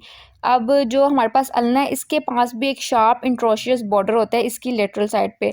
वो रेडियस में हमने पढ़ा था कि इंट्रोशियस बॉर्डर जो है वो मीडियल साइड पे प्रेज़ेंट होता है और जो हमारे पास अल्ना है यहाँ पे इंट्रोशियस बॉर्डर जो है वो लेटरल साइड पे प्रेज़ेंट होता है। वहाँ पे भी हमने पढ़ा था कि इसका काम क्या है, ये क्या करते हैं, अटैचमेंट प्रोवाइड करते हैं इंट्रोशियस मेम्ब्रेन को और इंट्रोशियस मेम्ब्रेन क्या करती है, रेडियस और अल्ना को आपस में जॉइन करके रखती है। अब अगर हम शाफ्ट की पोस्टीरियर सरफेस देखें ना, तो वहाँ पे हमें एक राउंडेड सा बॉर्डर नज़र आ रहा होता है सबक्यूटेनियसली। अब हम इसको बहुत इजीली पालपेट कर सकते हैं अलोंग इट्स लेंथ। अगर हम उसकी लेंथ के अलोंग देखते जाएँ तो हम उसको इजीली पालपेट कर सकेंगे। अब अगर हम रेडियल नोज से नीचे आए ना, तो वहाँ पे हमें एक सुपिनेटर क्रस्ट नज़र आ रही होती है, जो कि प्रोवाइड करती है अटैचमेंट किसको, सुपिनेटर मसल्स को। शाफ्ट के बाद हमारे पास आता है डिस्टल एंड। जो हमारे पास अल्ना का डिस्टल एंड है ना, इसके एंड पे हमारे पास एक स्मॉल राउंडेड हेड होता है, जो कि मीडियल, इसकी प्रोजेक्शन क्या होती है, मीडियली। इसके मीडियली हमें जो स्ट्रक्चर नज़र आएगा ना, वो होता है स्टाइलर प्रोसेस। अब अगर हम जॉइंट्स की बात करें कि रेडियस और अल्ना मिलकर हमारे पास कौन कौन से जॉइंट्स बनाते हैं, तो ये हमारे पास वो ही दो जॉइंट्स बनाते हैं, एक प्रॉक्सिमल रेडियो अल्नर जॉइंट और second distal radio ulnar joint. Proximal radio ulnar joint जो है वो रेडियल के हेड के दरमियान और अल्ना की रेडियल नोच के दरमियान बनेगा। और जो डिस्टल रेडियो अल्नर जॉइंट है, ये हमारे पास अल्ना का राउंड, इसमें जो पार्टिसिपेट करेंगे स्ट्रक्चर वो होगा अल्ना का राउंडेड हेड और रेडियस की अल्नर नोच। तो ये थी हमारे पास बोन्स ऑफ फोरआर्म। अब अपने नेक्स्ट लेक्चर में हम बोन्स ऑफ हैंड को डिस्कस करेंगे और उसके बाद हमारा अपर लिम्ब का टॉपिक कंप्लीट हो जाएगा। हमारा अपर लिम्ब का टॉपिक चल रहा था और आज हमने बोन्स ऑफ हैंड की बात करनी है कि हमारा जो हाथ है इसमें कितनी बोन्स होती हैं। हमारा जो हैंड है इसमें हमारे पास 8 कार्पल बोन्स होती हैं, 5 मेटाकार्पल्स होती हैं और 14 फिलेंजेस होती हैं, जो कि मिलके हैंड का स्केलेटन बनाती हैं। अगर हम कार्पल्स की बात करें तो कार्पल्स जो है ये हमारे पास 2 रोज़ में मौजूद होती है। एक हमारे पास प्रॉक्सिमल रो होती है कार्पल बोन्स की और एक हमारे पास डिस्टल रो होती है। अब हमारे पास कार्पल्स 8 बोन्स हैं, तो जो हमारे पास इसकी 2 रोज़ है, दोनों रोज़ में 4 बोन्स प्रेजेंट होंगी। अब जो हमारे पास प्रॉक्सिमल रो है उसमें हम लेटरल टू मीडियल साइड पे जाएँ तो सबसे पहले हमें स्केफर्ट नज़र आती है, देन ल्यूनेट, देन ट्राइक्यूट्रल और सबसे एंड पे पिसिफॉर्म। इसी तरह जब हम प्रॉक्सिमल से डिस्टल रो की तरफ जाएँ तो डिस्टल रो में भी लेटरल टू मीडियली हमें कौन-कौन सी बोन्स नज़र आएँगी, सबसे पहले trapezium, then trapezoid, then capitate and at the last hamate. अब ये हमारे पास जो कार्पल बोन्स हैं, इनमें इनको बहुत ज़्यादा डिटेल में डिस्कस करने की ज़रूरत नहीं है, क्योंकि इनकी जो डिटेल है वो अननेसेसरी है। सिर्फ़ और सिर्फ जो स्केफाइड बोन है इसकी डिटेल अगर हम स्टडी करते हैं तो वो बेनिफिशियल है, क्योंकि जब हैंड फ्रैक्चर होता है तो कार्पल्स में अगर फ्रैक्चर आता है तो सबसे ज़्यादा जो बोन फ्रैक्चर होती है वो है स्केफाइड बोन। कार्पल्स के बाद हमारे पास आते हैं मेटाकार्पल्स। मेटाकार्पल्स जो हैं ये हमारे पास 5 होते हैं। अब हमारे पास जो मेटाकार्पल्स हैं ना, इनकी एक बेस होती है, एक शाफ्ट होती है और एक हेड होता है। अब अगर हम लोग कार्पल से ऊपर देखें तो हमारे पास मेटाकार्पल की बेस होगी, फिर बेस से ऊपर शाफ्ट होगी और शाफ्ट से ऊपर हेड होगा। जो मेटाकार्पल्स की बेस है ना, ये आर्टिकुलेट करती है कार्पल की डिस्टल रो के साथ, क्योंकि बेस के नीचे हमारे पास कार्पल्स की डिस्टल रो पड़ी है, तो जो मेटाकार्पल्स की बेस है ये आर्टिकुलेट करेगी कार्पल बोन की डिस्टल रो के साथ और वहाँ पे ये मेटाकार्पल जॉइंट बनाएगी। इसके बाद हमारे पास आती है शाफ्ट। अब जो इसकी शाफ्ट है ना मेटाकार्पल्स की, ये थोड़ी सी कनकेव होती है और शाफ्ट के बाद हमारे पास आता है हेड। अब जो हमारे पास मेटाकार्पल बोन्स हैं, इनका जो हेड है, हर मेटाकार्पल बोन के हेड ने आर्टिकुलेट करना है फिलेंजिस के साथ, और फिलेंजिस के कौन से पार्ट के साथ, प्रॉक्सिमल पार्ट के साथ। जो हमारे पास थंब का मेटाकार्पल है ना, ये साइज़ में थोड़ा-सा छोटा होता है। यानी कि जो हमारे पास बाकी फिंगर्स के मेटाकार्पल हैं वो साइज़ में थोड़े से लार्ज होते हैं, लेकिन जो थंब का मेटाकार्पल है ये थोड़ा-सा स्मॉल होता है। और हमारे पास जो 4 फिंगर के मेटाकार्पल्स हैं ये एक ही प्लेन में आ रहे होते हैं, लेकिन जो थंब का मेटाकार्पल है इसका प्लेन भी डिफरेंट होता है। मेटाकार्पल के बाद हमारे पास आती हैं फिलेंजिस। अब हमारी जो फिंगर्स हैं, हर फिंगर में 3-3 फिलेंजिस मौजूद है। एक हमारे पास होती है प्रॉक्सिमल फिलेंजिस, एक होती है हमारे पास मिडल फिलेंजिस और एक हमारे पास होती है डिस्टल फिलेंजिस। लेकिन जो हमारा थंब है इसमें सिर्फ और सिर्फ 2 फिलेंजिस प्रेजेंट होती हैं, एक प्रॉक्सिमल और एक डिस्टल। फिलेंजिस के बाद अब हम बात करते हैं हैंड के जॉइंट्स की, कि हैंड में कितने टाइप के जॉइंट्स बनते हैं। सबसे पहला जो हमारे पास जॉइंट बनता है वो है इंटरकार्पल जॉइंट। इंटर कार्पल, हमें नाम से पता चल रहा है कि कार्पल्स के दरमियान में जो जॉइंट बनेगा उसको हम कहेंगे इंटर कार्पल जॉइंट। अब ये जो इंटर कार्पल जॉइंट है ना, इसकी आर्टिकुलेशन क्या होती है, ये प्रॉक्सिमल रो और डिस्टल रो आपस में आर्टिकुलेट करते हैं और जॉइंट जॉइंट बना देते हैं, और इंडिविजुअली एक एक जो कार्पल है ना वो दूसरे कार्पल के साथ आर्टिकुलेट करता है और वहाँ पे भी जॉइंट बन रहे होते हैं। देन हमारे पास आते हैं मेटाकार्पोफिलेंजियल जॉइंट। अब मेटाकार्पो यानी कि इसमें मेटाकार्पल पार्टिसिपेट करते हैं और फिलेंजेस पार्टिसिपेट करती हैं। अब इसमें मेटाकार्पल का कौन सा पार्ट पार्टिसिपेट करेगा, उसका हेड, और फिलेंजिस का कौन सा पार्ट इसमें पार्टिसिपेट करेगा, प्रॉक्सिमल। यानी कि जो मेटाकार्पोफिलेंजियल जॉइंट है इसमें हमारे पास मेटाकार्पल का हेड आएगा और प्रॉक्सिमल फिलेंजिस आएंगी। जब ये दोनों आपस में एक दूसरे के साथ आर्टिकुलेट करेंगी तो हमारे पास जो जॉइंट बनेगा उसको हम कहेंगे ये है मेटाकार्पोफिलेंजियल जॉइंट। देन लास्ट हमारे पास जो जॉइंट आता है हैंड में वो है इंटरफिलेंजियल जॉइंट। जैसे हमने इंटरकार्पल जॉइंट पढ़ा कि वो कार्पल्स आपस में एक दूसरे के साथ जॉइंट बना रहे होते हैं तो हम उनको इंटरकार्पल जॉइंट कहते हैं। इसी तरह जो फिलेंजेस हैं वो भी एक दूसरे के साथ आर्टिकुलेट करके जॉइंट बनाती हैं जिनको हम कहते हैं इंटरफिलेंजियल जॉइंट। यानी कि जो प्रॉक्सिमल कार्पल है वो मिडल के साथ अटैच होगी तो वहाँ पे एक जॉइंट बनेगा, फिर जब मिडल है वो डिस्टल के साथ आर्टिकुलेट करेगी तो वहाँ पे एक जॉइंट बनेगा। तो ये जो सारे जॉइंट्स बनेंगे फिलेंजेस के दरमियान इनको हम क्या कहेंगे कि ये इंटरफिलेंजियल जॉइंट्स हैं। ये थी हमारी बोन्स की, ये हैंड की बोन्स जिसमें हमारे पास कार्पल्स आते हैं, मेटाकार्पल्स आते हैं और फिलेंजेस आते हैं। अब हमारा अपर लिम्ब का टॉपिक क्लियर हो गया, ख़त्म हो गया है और हमने अपर लिम्ब की सारी बोन डिस्कस कर ली हैं। The topic that we have discuss today is lower limb. आज के लेक्चर में हमने लोअर लिम्ब की बात करनी है कि लोअर लिम्ब में हमारे पास कौन कौन सी बोन्स आती हैं। हमारे पास लोअर लिम्स में जो बोन आती है उसमें सबसे पहले तो हमारे पास फीमर होती है, पटेला, टिबिया, फेबुला, फिर टार्सल्स होते हैं, मेटाटार्सल्स होते हैं और फिलेंजेस होती हैं। हमारा जो लोअर लिम्ब है ना इसमें टोटल 60 बोन्स प्रेजेंट होती हैं, यानी कि ईच लेग में 30 बोन्स होंगी। अगर 30 बोन्स हमारे पास कैसे होती हैं, एक फीमर हो गया एक बोन में, एक पटेला हो गया, एक टिबिया हो गया, एक फेबुला हो गया, 7 टार्सल्स होते हैं, 5 मेटाटार्सल्स होते हैं और 14 फिलेंजेस होती हैं जो कि मिलके हमारा लोअर लिम्ब बना रही होती हैं। तो वो सबसे पहले आज हम फीमर की बात करेंगे कि फीमर का लोअर लिम्ब में क्या रोल है, ये वहाँ पे क्या रोल प्ले करता है, इसका स्ट्रक्चर कैसा होता है और ये कौन कौन सी बोन्स के साथ आर्टिकुलेट करता है। फीमर जो है ना ये हमारे पास लॉन्गेस्ट, हैवीएस्ट और स्ट्रॉन्गेस्ट बोन है लोअर लिम्ब की। इसको हम थाई बोन भी कहते हैं। ये हमारे पास थाई बोन में थाई में एक ही बोन प्रेजेंट होती है। फीमर जो है ये हमारी बॉडी की सबसे लॉन्गेस्ट बोन है और इसका काम क्या होता है, ये हमें ओरिजिन प्रोवाइड करती है बहुत से मसल्स के लिए और लिगामेंट्स के लिए। मोस्टली ये हिप जॉइंट और नी जॉइंट के मसल्स को ओरिजिनेशन पॉइंट प्रोवाइड करती है। अगर हम फीमर के फंक्शन की बात करें तो इसका फंक्शन क्या होता है कि ये लेग के मोशन में हेल्प प्रोवाइड करता है। दूसरा इसका फंक्शन ये होता है कि हमारा जितना भी अपर बॉडी का वेट है ना वो हमारे दोनों फीमर्स के जो फीमोरल हेड हैं उनके ऊपर एक्ट कर रहा होता है। हमारी पूरी अपर बॉडी का जो वेट है वो फीमर बेयर कर रहा होता है। अब फंक्शन के बाद हम फीमर के स्ट्रक्चर की बात करते हैं कि फीमर में हमारे पास कौन कौन से स्ट्रक्चर्स आते हैं। फीमर को हम 3 पार्ट्स में डिवाइड करते हैं। एक हमारे पास होता है प्रॉक्सिमल एंड, एक हमारे पास होती है बॉडी या शाफ्ट और एक हमारे पास होता है इसका डिस्टल एंड। अब जो हमारे पास फीमर का प्रॉक्सिमल एंड है इसमें हमें कौन कौन से स्ट्रक्चर्स नज़र आ रहे होते हैं। प्रॉक्सिमल एंड में हमारे पास एक होता है हेड, नेक और यहाँ पे हमें 2 बोनी प्रोसेसेस नज़र आ रहे होते हैं जिसको हम कहते हैं एक ग्रेटर ट्रोकेंटर है और एक लेसर ट्रोकेंटर है। अब इनके अलावा ना हमें प्रॉक्सिमल एंड में 2 बोनी रिजेस नज़र आ रहे होते हैं जो कनेक्ट करते हैं ट्रोकेंटर्स को। एक रिज को हम कहते हैं ये इंटरट्रोकेंट्रिक लाइन है और दूसरा जो हमारे पास रिज होता है वो होता है ट्रोकेंट्रिक क्रस्ट।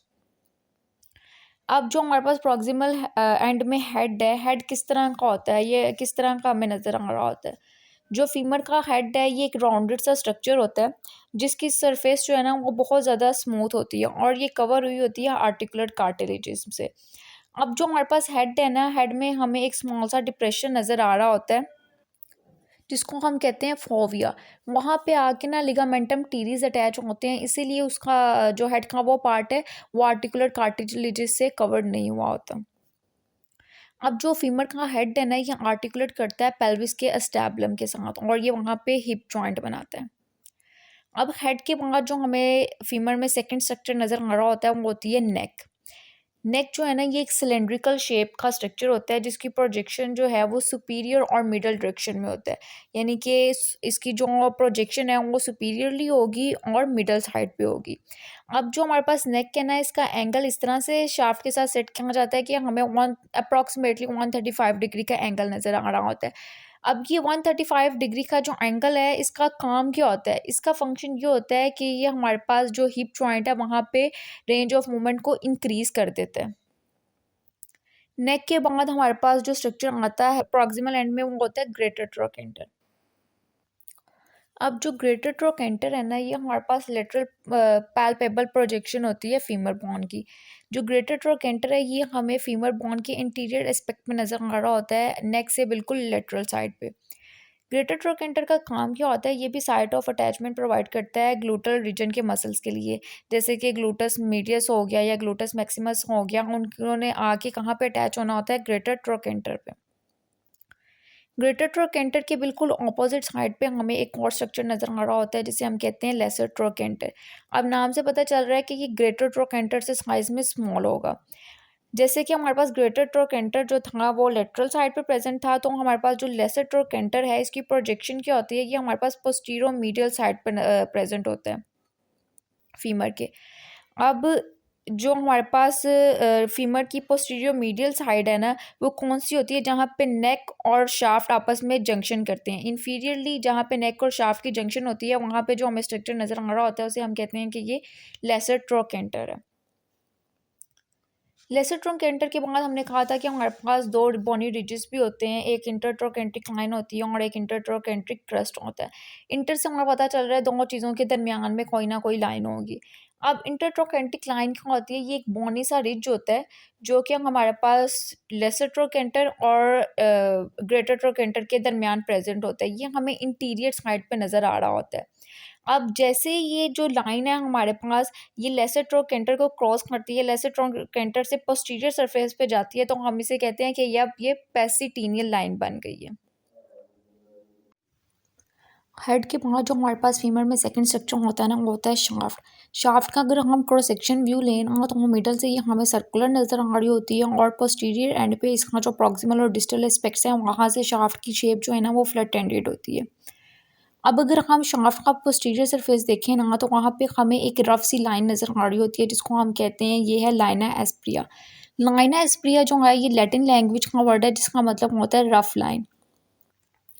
अब ये जो लाइना एस्प्रिया है ना ये स्प्लिट करती है डिस्टली और वहाँ पे हमारे पास लेटरल सुपर कंडाइलर लाइन बनाती है और मीडियल सुपर कंडाइलर लाइन बनाती है। अब जो हमारे पास शाफ्ट है ना इसके हमारे पास दो पार्ट होते हैं, एक होता है प्रॉक्सिमल पार्ट और एक होता है डिस्टल पार्ट। जो प्रॉक्सिमल पार्ट है ना हमारा पास शाफ्ट का वो क्या करता है, वो लाइना एस्प्रिया के मिडल बॉर्डर के साथ मिलते हैं और वहाँ पे पेंस्टीनियल लाइन बना देता है। और जो हमारे पास लेटरल बॉर्डर है ये ग्लूटल ट्यूबरसिटी बना देता है जहाँ पे हमारे पास ग्लूटस मैक्सिमस मसल्स आके अटैच होते हैं। अब अगर हम डिस्टल पार्ट की बात करें शाफ्ट के, तो डिस्टली जो लाइन है एस्प्री है ना ये वाइडन हो जाता है और वहाँ पे पोप्लीटियल फोसा का फ्लोर बनाता है। अब जो पोप्लीटियल फोसा है, फोसा का मतलब हम पहले पढ़ चुके हैं कि फोसा क्या होता है, डिप्रेशन, यानी कि वहाँ पे ये कोई डिप्रेशन सा होगा उसका फ्लोर बना देगा। और जो हमारे पास लाइन एस्प्री है हम मीडियल और लेटरल बॉर्डर थे वो हमारे पास मीडियल और लेटरल सुपर कंडाइलर लाइन्स बनाएंगे। अब जो हमारे पास मीडियल सुपर कंडाइलर लाइन है ना ये अडक्टर ट्यूबरकल पर जाकर एंड हो जाती है और अडक्टर ट्यूबरकल क्या करता है, अटैचमेंट प्रोवाइड करता है अडक्टर मैग्नस मसल्स को। शाफ्ट के बाद अब हमारे पास आता है फीमर का सबसे लास्ट पार्ट जो है डिस्टल एंड। डिस्टल एंड को हम करेक्टराइज कैसे करते हैं, वहाँ पे मीडियल और लेटरल कंडाइल की प्रेजेंस से। मीडियल और लेटरल कंडाइल जो है ना हमारे पास फीमर के, ये आर्टिकुलेट करते हैं टिबिया और पटेला के साथ और हमारे पास नी जॉइंट बनते हैं। अब डिस्टल पार्ट में हमें कौन कौन से स्ट्रक्चर नज़र आ रहे होते हैं, एक तो हमें नज़र आता है मीडियल और लेटरल कंडाइल्स, फिर हमें मीडियल और लेटरल एपिकंडाइल्स नज़र आ रहे होते हैं और एक हमारे पास स्ट्रक्चर जो नज़र आ रहा होता है डिस्टल पार्ट में वो होता है इंटरकंडाइलर फोसा। सबसे पहले हम मीडियल और लेटरल कंडाइल्स की बात करते हैं कि ये किस तरह के नज़र आते हैं। मीडियल और लेटरल कंडाइल जो है ना ये हमारे पास दो कंडाइल हैं जो कि एक फीमर की मीडियल साइड पे प्रेजेंट है और दूसरा जो है ये हमारे पास फीमर की लेटरल साइड पे प्रेजेंट है। ये दोनों कंडाइल्स जो है ना ये हमें फीमर की पोस्टीरियर सरफेस पे नज़र आ रहे होते हैं और ये राउंडेड फॉर्म में होते हैं और ये फीमर के बिल्कुल एंड पे प्रेजेंट होंगे। इसी तरह जैसे हमारे पास दो कंडाइल हैं, इसी तरह हमारे पास दो एपिकंडाइल भी हैं फीमर के डिस्टल एंड पे जो हमें नज़र आ रहे होते हैं।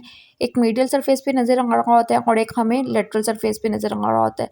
जो एपिकंडाइल्स हैं ना, ये हमें फीमर की एंटीरियर सरफेस पे नज़र आ रहे होते हैं और ये कंडाइल से ऊपर होते हैं as compare to lateral condyle. जो हमारे पास मीडियल कंडाइल होता है ना, ये साइज़ में थोड़ा सा बड़ा होता है। अब जो हमारे पास फीमर का डिस्टल एंड है ना, इसकी पोस्टीरियर सरफेस पे हमें एक और स्ट्रक्चर नज़र आ रहा होता है जिसे हम कहते हैं इंटरकंडाइलर फोसा। इंटर से हमें पता चल रहा है कि दोनों चीज़ों के दरमियान कोई ना कोई स्ट्रक्चर प्रेजेंट होगा और फोसा का मतलब है कोई ना कोई डीप डिप्रेशन प्रेजेंट होगा। अब इंटरकंडाइलर फोसा जो है ना, ये एक डीप नॉच है जो प्रेजेंट है पोस्टीरियर सरफेस ऑफ फीमर के। ये हमारे पास दोनों कंडाइल्स के दरमियान प्रेजेंट है जो कि अटैचमेंट प्रोवाइड करते हैं हमारे पास इंटरकैप्सुलर नी लिगामेंट्स को। अब हमारे पास दो तरह के कैप्सुलर लिगामेंट्स होते हैं, दो फेसिड्स होते हैं। एक होता है इंटीरियर क्रूशिएट लिगामेंट जो कि अटैच करता है medial aspect of the lateral condyle के साथ, और एक हमारे पास होता है पोस्टीरियर क्रूशिएट लिगामेंट जो कि हमारे पास lateral aspect of the condyle के साथ आके अटैच करता है।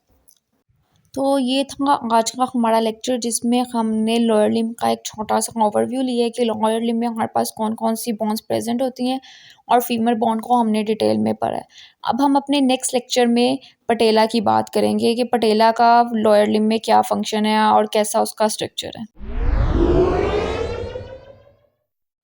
The topic that we have discuss today is patella.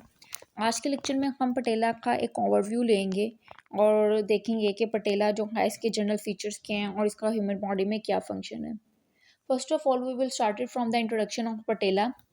If we talk about the bone type of patella, we will say that patella is a large sesamoid bone. अब अगर ये सिस्टमॉइड bone है तो इसका मतलब ये हुआ कि इसकी जो डेवलपमेंट है वो विद इन द टेंडन होगी।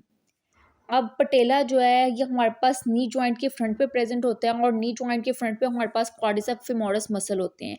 तो इट्स मीन्स के जो हमारे पास पटेला है इसकी डेवलपमेंट जो है वो क्वाड्रिसेप्स फेमोरस मसल्स के टेंडन में होती है। अगर पटेला की शेप की बात की जाए तो जो पटेला है ना ये हमारे पास ट्रायंगुलर शेप होता है और ये इन front of the knee joint present होता है एक्सपोज्ड पोजीशन में।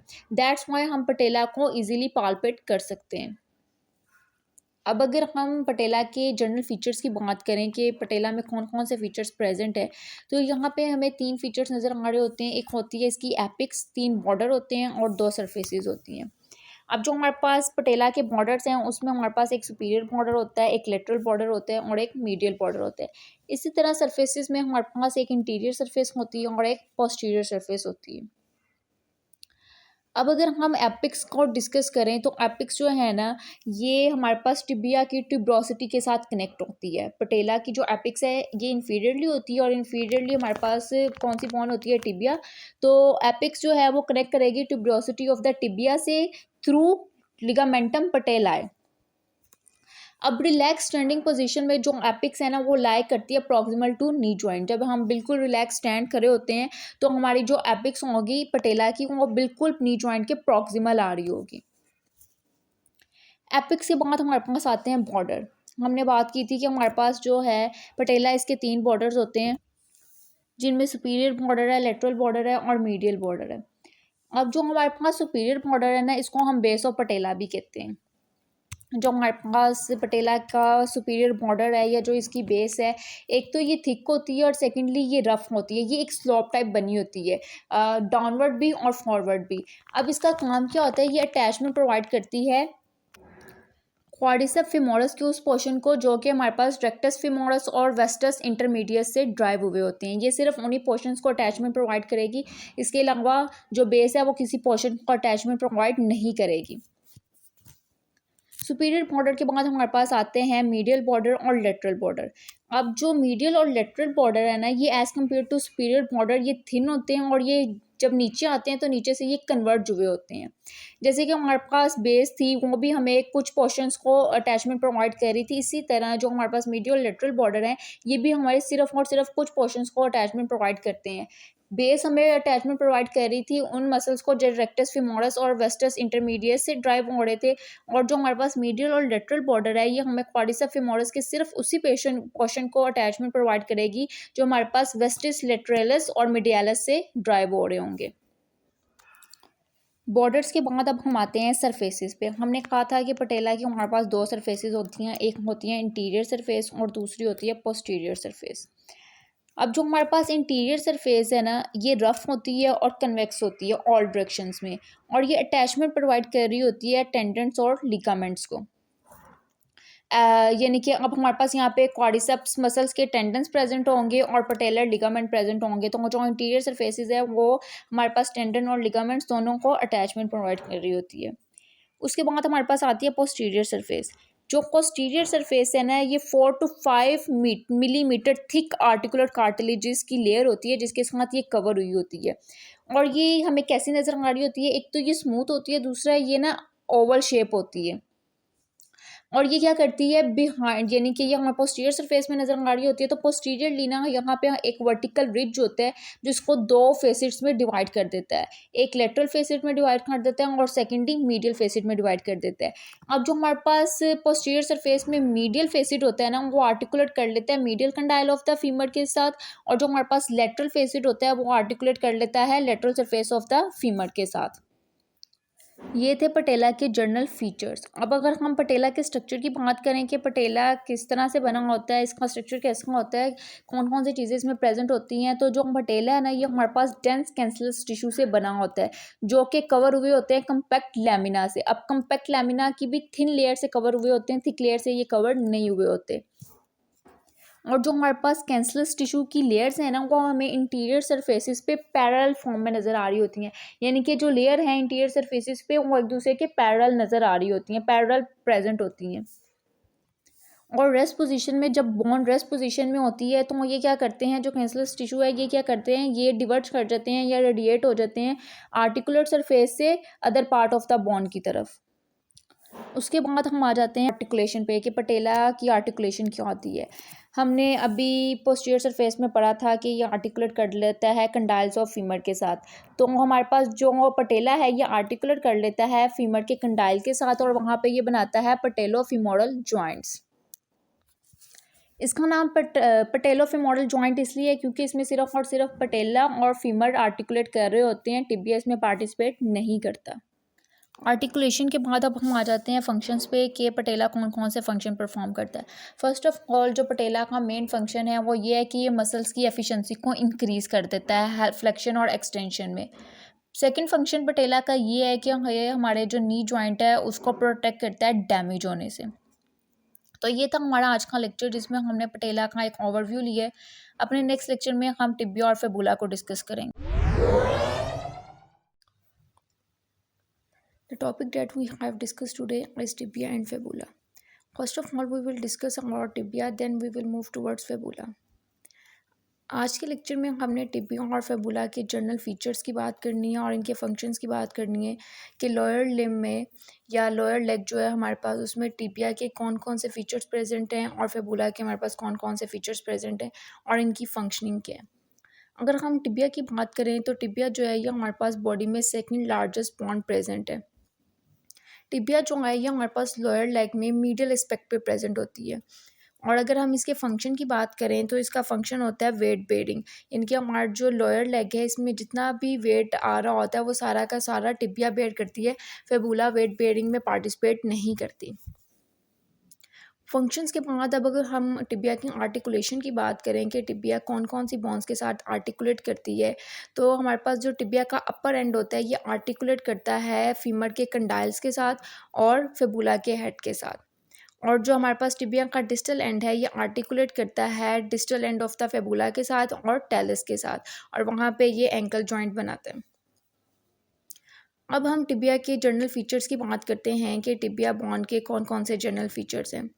जो हमारे पास टिबिया है इसके हमारे पास 3 पार्ट्स होते हैं। एक इसका अपर पार्ट होता है, एक शाफ्ट या बॉडी, और एक लोअर पार्ट या डिस्टल पार्ट। जो हमारे पास टिबिया का अपर पार्ट है ना ये एक्सपेंडेड होता है, और जो हमारे पास टिबिया का लोअर पार्ट है ये स्मॉलर होता है as compare to upper part. ये भी थोड़ा सा एक्सपेंडेड होता है लेकिन ये अपर पार्ट की निस्बत कम एक्सपेंडेड होता है और उससे साइज़ में थोड़ा स्मॉल होता है।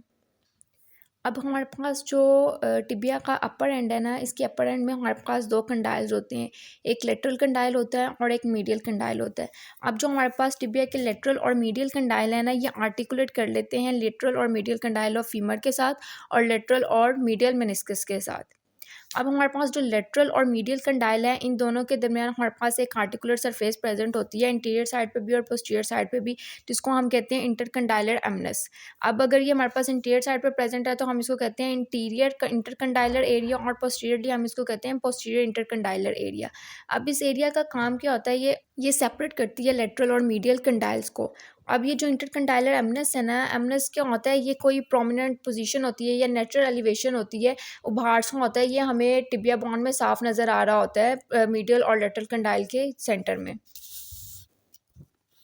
अब जो हमारे पास टिबिया का लेटरल कंडाइल है ना, इसकी लेटरल एस्पेक्ट पे हमें एक स्मॉल सर्कुलर आर्टिकुलर फैसेट नज़र आ रहा होता है, जहाँ पे फेबुला का हेड आके आर्टिकुलेट कर लेता है। और जो टिबिया का हमारे पास मीडियल कंडाइल है, उसकी पोस्टीरियर साइड पे हमारे पास जो सेमी मेम्ब्रेनस मसल्स होते हैं वो आकर अटैच हो जाते हैं। अब टिबिया से नीचे जब हम आते हैं तो हमें एक शाफ्ट नज़र आ रही होती है या बॉडी नज़र आ रही होती है। जो हमारे पास टिबिया की शाफ्ट है ना, ये ट्रायंगुलर होती है। इसके हमारे पास 3 बॉर्डर होते हैं और 3 ही सरफेसेस होती हैं। अब हमारे पास जो टिबिया के 3 बॉर्डर्स हैं, उसमें हमारे पास इंटीरियर बॉर्डर होता है, मीडियल बॉर्डर होता है और लेटरल बॉर्डर होता है। इसी तरह हमारे पास टिबिया की 3 सरफेसेस भी हैं, जिसमें हमारे पास पोस्टीरियर सरफेस होती है, लेटरल सरफेस होती है और मीडियल सरफेसेस होती हैं। जो टिबिया का इंटीरियर बॉर्डर है ना, ये प्रोमिनेंट होता है और टिबिया की शिन बना रहा होता है। जो इंटीरियर बॉर्डर है, इसको हम पालपेट भी कर सकते हैं, फील भी कर सकते हैं और इसको हम कहते हैं कि ये शिन है। टिबिया को हम शिन बोन भी कहते हैं। अब जो हमारे पास टिबिया है, टिबिया जब शाफ्ट से अपर एंड की तरफ जा रहा होता है तो वहाँ पे हमें एक ट्यूब्रोसिटी नज़र आ रही होती है, जिसको हम कहते हैं कि ये टिबियल ट्यूब्रोसिटी है। अब जो टिबियल ट्यूब्रोसिटी है ना, ये रिसीव करती है लिगामेंटम पटेलाए की अटैचमेंट्स, यानी कि वहाँ पे आके लिगामेंटम पटेलाए अटैच होते हैं। शाफ्ट का जो इंटीरियर बॉर्डर है, जैसे जैसे इसकी प्रोजेक्शन डाउनवर्ड होती जाती है तो वहाँ पे ये राउंडेड शेप बनता जाता है और आगे जाके ये एक स्ट्रक्चर के साथ अटैच करता है, जिसको हम कहते हैं कि ये मिडिल मेलुलस है। अब जो हमारे पास टिबिया की शाफ्ट का लेटरल बॉर्डर है ना, जिसको हम इंट्रोशियस बॉर्डर भी कहते हैं, ये अटैचमेंट प्रोवाइड करता है इंट्रोशियस मेम्ब्रेन को बिटवीन टिबिया एंड फेबुला। हमने कहा था कि टिबिया की शाफ्ट के हमारे पास 3 बॉर्डर हैं और 3 सरफेसेस हैं। अब जो हमारे पास शाफ्ट की पोस्टीरियर सरफेस होती है ना, जैसे जैसे ये नीचे आती जाती है, वहाँ पे हमें एक ऑब्लिक लाइन नज़र आ रही होती है, जिसको हम कहते हैं कि ये सोलर लाइन है और ये अटैचमेंट प्रोवाइड कर रही होती है सोलस मसल्स को। और जो हमारे पास शाफ्ट की मीडियल सरफेस है, ये प्रेजेंट होती है इंटीरियर और मिडल बॉर्डर के सेंटर में। शाफ्ट के बाद हमारे पास आता है टिबिया का लोअर एंड। अब जो हमारे पास टिबिया का लोअर एंड है ना, ये स्लाइटली एक्सपेंडेड होता है इंफीरियर रिस्पेक्ट पे। ये एज़ कम्पेयर टू हेड ये थोड़ा सा हमारे पास कम एक्सपेंडेड होता है। अब जो हमारे पास लोअर एंड है ना, इसकी इंफीरियर साइड पे हमें एक स्ट्रक्चर नज़र आ रहा होता है जो सैडल शेप होता है। ये आर्टिकुलेट करता है टेलस के साथ और वहाँ पे एंकल जॉइंट बनाता है। अब जो हमारे पास टिबिया का लोअर एंड है ना, ये मीडियली प्रोलॉन्ग होता है और मीडियल मेलुलस बना रहा होता है। और जो हमारे पास लेटरल सरफेस होती है ना मीडियल मेलुलस की, वो आर्टिकुलेट कर लेती है टेलस के साथ। और जो हमारे पास लोअर एंड होता है टिबिया का, वो थोड़ा सा वाइड होता है और रफ होता है और ये आर्टिकुलेट कर लेता है फेबुला के साथ। तो ये थे हमारे पास टिबिया के जनरल फीचर्स। टिबिया के बाद हमारे पास लोअर लेग में जो सेकंड बोन प्रेजेंट है वो है फेबुला। फेबुला जो है, ये हमारे पास सिलेंड्रल शेप बोन है जो कि लेग में लेटरल साइड पे प्रेजेंट है। अब अगर हम फेबुला के फंक्शन की बात करें तो हमारे पास फेबुला का फंक्शन क्या होता है, ये टिबिया के साथ कंबाइन करता है और स्टेबिलिटी प्रोवाइड करता है एंकल जॉइंट को। इसका वेट ट्रांसमिशन में कोई फंक्शन नहीं होता। अब फेबुला की अगर आर्टिकुलेशन की बात की जाए तो फेबुला जो है वो नी जॉइंट में आर्टिकुलेट नहीं करता, वहाँ पे ये पार्टिसिपेट नहीं करता। लेकिन जो फेबुला का डिस्टल पार्ट है या बिलो पार्ट है, वो हमारे पास लेटरल मेलुलस बनाता है एंकल जॉइंट का, यानी कि ये एंकल जॉइंट में पार्टिसिपेट करता है। अब अगर फेबुला के जनरल फीचर्स की बात की जाए तो फेबुला के हमारे पास 3 फीचर्स हैं और 3 पार्ट हैं। एक हमारे पास होता है अपर पार्ट, एक होता है शाफ्ट या बॉडी और एक हमारे पास इसका होता है लोअर एंड या लोअर पार्ट। अब अगर हम फेबुला के अपर पार्ट की बात करें तो फेबुला का जो अपर पार्ट है वहाँ पे हमें एक प्रोसेस नज़र आ रहा होता है जिसको हम कहते हैं ये स्टाइलर प्रोसेस है। अब ये स्टाइलर प्रोसेस क्या करता है, ये पोजेस करता है एक आर्टिकुलर सरफेस को जो कि जहाँ पे आके टिबिया का लेटरल कंडाइल आर्टिकुलेट करता है। अपर एंड से हम नीचे हैं तो हमें एक स्ट्रक्चर नज़र आ रहा होता है जिसे हम कहते हैं ये शाफ्ट ऑफ फेबुला है या बॉडी ऑफ फेबुला है। जो हमारे पास फेबुला की शाफ्ट है ये एक तो लॉन्ग होती है, सेकंड ये सिलेंडर होती है। अब जो हमारे पास फेबुला की शाफ्ट है इसके हमारे पास 4 बॉर्डर्स होते हैं और 4 ही सरफेसेस होती हैं। टिबिया में हमने देखा था कि टिबिया की हमारे पास 3 सरफेसेस थी और 3 बॉर्डर्स थे, लेकिन फेबुला के हमारे पास 4 सरफेसेस होती हैं और 4 बॉर्डर्स होते हैं। अब अगर इसके बॉर्डर्स की बात की जाए तो हमारे पास फेबुला में एक इंटीरियर लेटरल बॉर्डर प्रेजेंट होता है और एक इंटीरियर मीडियल बॉर्डर प्रेजेंट होता है। इसी तरह हमारे पास पोस्टीरियर मीडियल बॉर्डर होता है और पोस्टीरियर लेटरल बॉर्डर प्रेजेंट होता है। अब अगर इसकी सरफेसेस की बात की जाए तो इसकी हमारे पास 4 सरफेसेस होती हैं। एक इंटीरियर सरफेस होती है, एक पोस्टीरियर सरफेस होती है, एक लेटरल सरफेस होती है और एक मीडियल सरफेस होती है। अब जो हमारे पास शाफ्ट के मीडियल बॉर्डर है ना, यानी कि इंटीरियर मीडियल बॉर्डर और पोस्टीरियर मीडियल बॉर्डर या इंट्रोशियस बॉर्डर, ये अटैचमेंट प्रोवाइड करते हैं इंट्रोशियस मेम्ब्रेन को, जिससे टिबिया और फेबुला एक दूसरे के साथ ज्वाइन रहती हैं। अब शाफ्ट के बाद हम नीचे हैं तो हमें वहाँ पे एक और स्ट्रक्चर नज़र आ रहा होता है जिसे हम कहते हैं कि ये लोअर एंड ऑफ फेबुला है। लोअर एंड ऑफ फेबुला जो है ना, ये एक ट्रायंगुलर लेटरल मेलुलस बना रहा होता है। अब जो हमारे पास लेटरल मेलुलस है इसकी मीडियल सरफेस पे हमें एक फेसिड नज़र आ रहा होता है जो कि आर्टिकुलेट करता है टेलस की लेटरल एस्पेक्ट के साथ या टेलस की लेटरल सरफेस के साथ। अब अगर हम इस आर्टिकुलर फेसिड से थोड़ा-सा नीचे आएँ तो इसकी पोस्टीरियर सरफेस पे हमें एक डिप्रेशन नज़र आ रहा होता है जिसे हम कहते हैं कि ये मेलुलर फोसा है। अब ये जो मेलुलर फोसा है इसका काम क्या होता है, ये अटैचमेंट प्रोवाइड करता है टेलोफेबुलर लिगामेंट्स को। तो ये था हमारा आज का लेक्चर जिसमें हमने टिबिया और फेबुला का एक ओवरव्यू लिया और उनके जनरल फीचर्स की बात की है। अपने नेक्स्ट लेक्चर में हम फुट की बोन्स की बात करेंगे और उसके बाद हमारा लोअर लिम्ब का टॉपिक कंप्लीट हो जाएगा।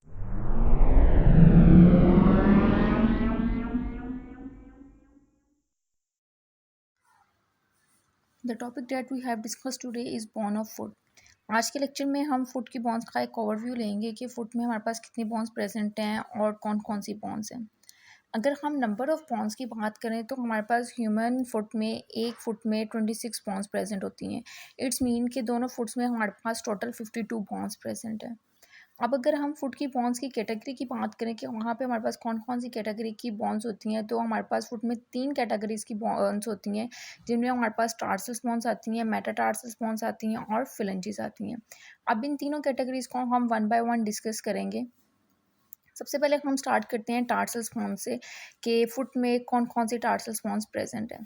अगर हम नंबर ऑफ़ बोन्स की बात करें तो जो हमारे पास टार्सल्स बोन्स हैं ये 5 प्रेजेंट होती हैं, लेकिन जो हमारे पास इसमें क्यूनिफॉर्म बोन है वो 3 होती है। इट्स मीन टू से कि जो हमारे पास टार्सल्स बोन है ये टोटल 7 होती हैं। अब हमारे पास जो टार्सल्स बोन फुट में प्रेजेंट हैं उनमें हमारे पास कैल्सिनियम बोन आती है, टेलस बोन आती है, नेविकुलर बोन आती है, क्यूबॉइड बोन आती है और क्यूनिफॉर्म बोन आती है। अब हमारे पास जितनी भी टार्सल बोन्स हैं इनमें से सिर्फ और सिर्फ जो टेलस है वो आर्टिकुलेट करती है टिबिया और फेबुला के साथ और एंकल जॉइंट बनाती है। अब हम इन सारी टार्सल बोन को वन बाय वन डिस्कस करते हैं। सबसे पहले हम स्टार्ट करते हैं कैल्सिनियम बोन से।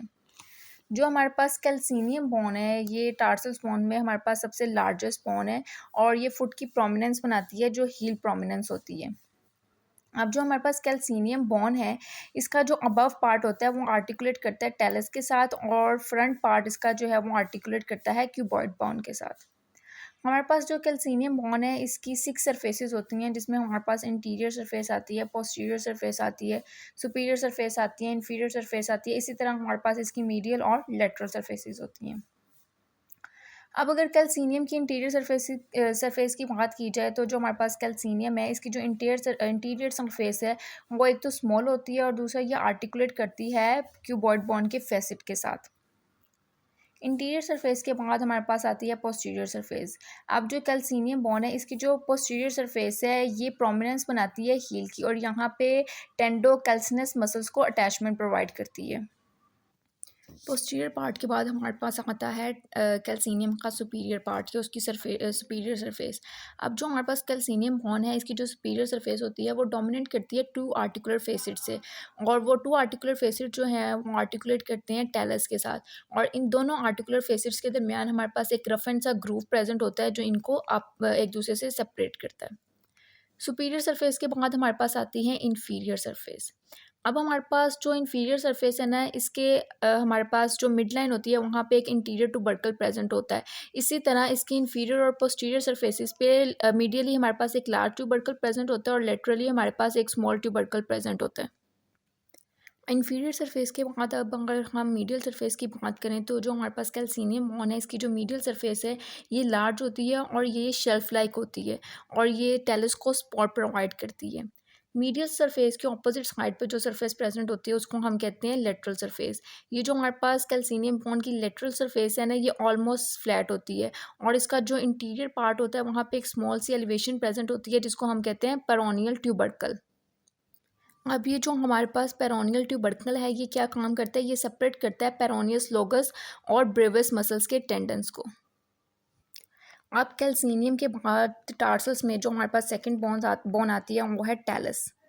हमने पहले बात की थी कि जितने भी हमारे पास टार्सल्स बोन्स हैं इनमें से सिर्फ और सिर्फ टैलस ऐसी बोन है जो आर्टिकुलेट करती है टिबिया और फेबुला के साथ और एंकल जॉइंट बनाती है। अब अगर हम टेलस बोन की आर्टिकुलेशन की बात करें तो हमारे पास जो टेलस बोन का अबव पार्ट होता है वो आर्टिकुलेट करता है टिबिया और फेबुला के साथ, और जो इसका बिलो पार्ट होता है वो हमारे पास आर्टिकुलेट कर रहा होता है कैल्सिनियम बोन के साथ। इसी तरह जो हमारे पास टेलस बोन है इसका फ्रंट पार्ट आर्टिकुलेट करता है नेविक्यूलर बोन के साथ। हमारे पास जो टेलस बोन है इसके कुछ पार्ट्स होते हैं जिसमें हमारे पास हेड आता है, नेक आता है और बॉडी आती है। अब जो हमारे पास टेलस बोन है इसका जो हेड है वो डिस्टली प्रेजेंट होता है और ये हमारे पास ओवल कन्वेक्स आर्टिकुलेशन सरफेसेस यहाँ पे प्रेजेंट होती हैं। अब ये जो हमारे पास इसका टेलस बोन का हेड है ये आर्टिकुलेट कर लेता है नेविक्यूलर बोन के साथ। हेड के बाद हमारे पास टेलस बोन की आती है नेक। अब जो हमारे पास टेलस बोन की नेक है इसका जो पोस्टीरियर पार्ट है वो थोड़ा सा नैरो होता है एज़ कम्पेयर टू हेड। अब जो हमारे पास नेक है इसकी जो अपर सरफेस है वो रफ होती है और अटैचमेंट प्रोवाइड कर रही होती है लिगामेंट्स को, और इसकी जो लोअर सरफेस है वहाँ पे हमारे पास एक डीप ग्रूव प्रेजेंट होता है जिसको हम कहते हैं ये सल्कस टेलाई है। हेड और नेक के दरमियान हमारे पास जो पार्ट प्रेजेंट होता है इसको हम कहते हैं बॉडी ऑफ टेलस। अब जो टेलस की बॉडी होती है ना ये क्यूबॉइडल शेप होती है। अब टार्सल्स बोन्स में in front of the talus जो बोन हमारे पास प्रेजेंट होती है उसको हम कहते हैं कि ये नेविक्यूलर बोन है। नेविक्यूलर बोन में ना हमें एक ट्यूब्रोसिटी नज़र आ रही होती है और ये ट्यूब्रोसिटी जो है ये हमारे फुट के मीडियल बॉर्डर की प्रोमिनेंस बनाती है और इसको हम फेल्ट कर सकते हैं। और नेविक्यूलर बोन का फंक्शन क्या होता है कि ये अटैचमेंट प्रोवाइड कर रहा होता है टिबियालस पोस्टीरियर टेंडन के मेन पार्ट्स को। नेविक्यूलर बोन के बिल्कुल साथ हमें एक और बोन नज़र आ रही होती है जिसको हम कहते हैं क्यूबॉइड बोन। क्यूबॉइड बोन जो है ये हमें इन्फीरियर सरफेस पे प्रेजेंट आ रही होती है, नज़र आ रही होती है, और ये हमारे पास अटैचमेंट प्रोवाइड कर रही होती है प्रियोनियस लॉन्गस मसल्स को। क्यूबॉइड बोन के बाद हमारे पास जो लास्ट बोन आती है टार्सल्स बोन में वो है क्यूनिफॉर्म बोन। क्यूनिफॉर्म बोन जो है ये 3 बोन्स प्रेजेंट होती हैं फुट में और ये वेट शेप होती हैं। क्यूनिफॉर्म बोन का जो प्रॉक्सिमल पार्ट होता है ना ये आर्टिकुलेट करता है नेविकुलर बोन के साथ, और इसका जो डिस्टल पार्ट होता है वो आर्टिकुलेट कर रहा होता है 3 मेटाटार्सल्स के साथ। क्योंकि ये 3 बोन है तो ईच बोन जो है वो ईच मेटाटार्सल के साथ आर्टिकुलेट करती है। अब टार्सल बोन के बाद हमारे पास जो सेकंड कैटेगरी आती है फुट में बोन्स की वो होती है मेटाटार्सल्स।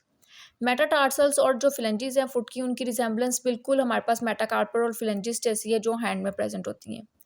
अब अगर हम मेटाटार्सल्स की बात करें तो मेटाटार्सल्स के जनरल फीचर्स में भी हमें 3 चीज़ें नज़र आती हैं। एक इसका डिस्टल पार्ट होता है, एक इसकी शाफ्ट होती है और एक इसका प्रॉक्सिमल पार्ट होता है।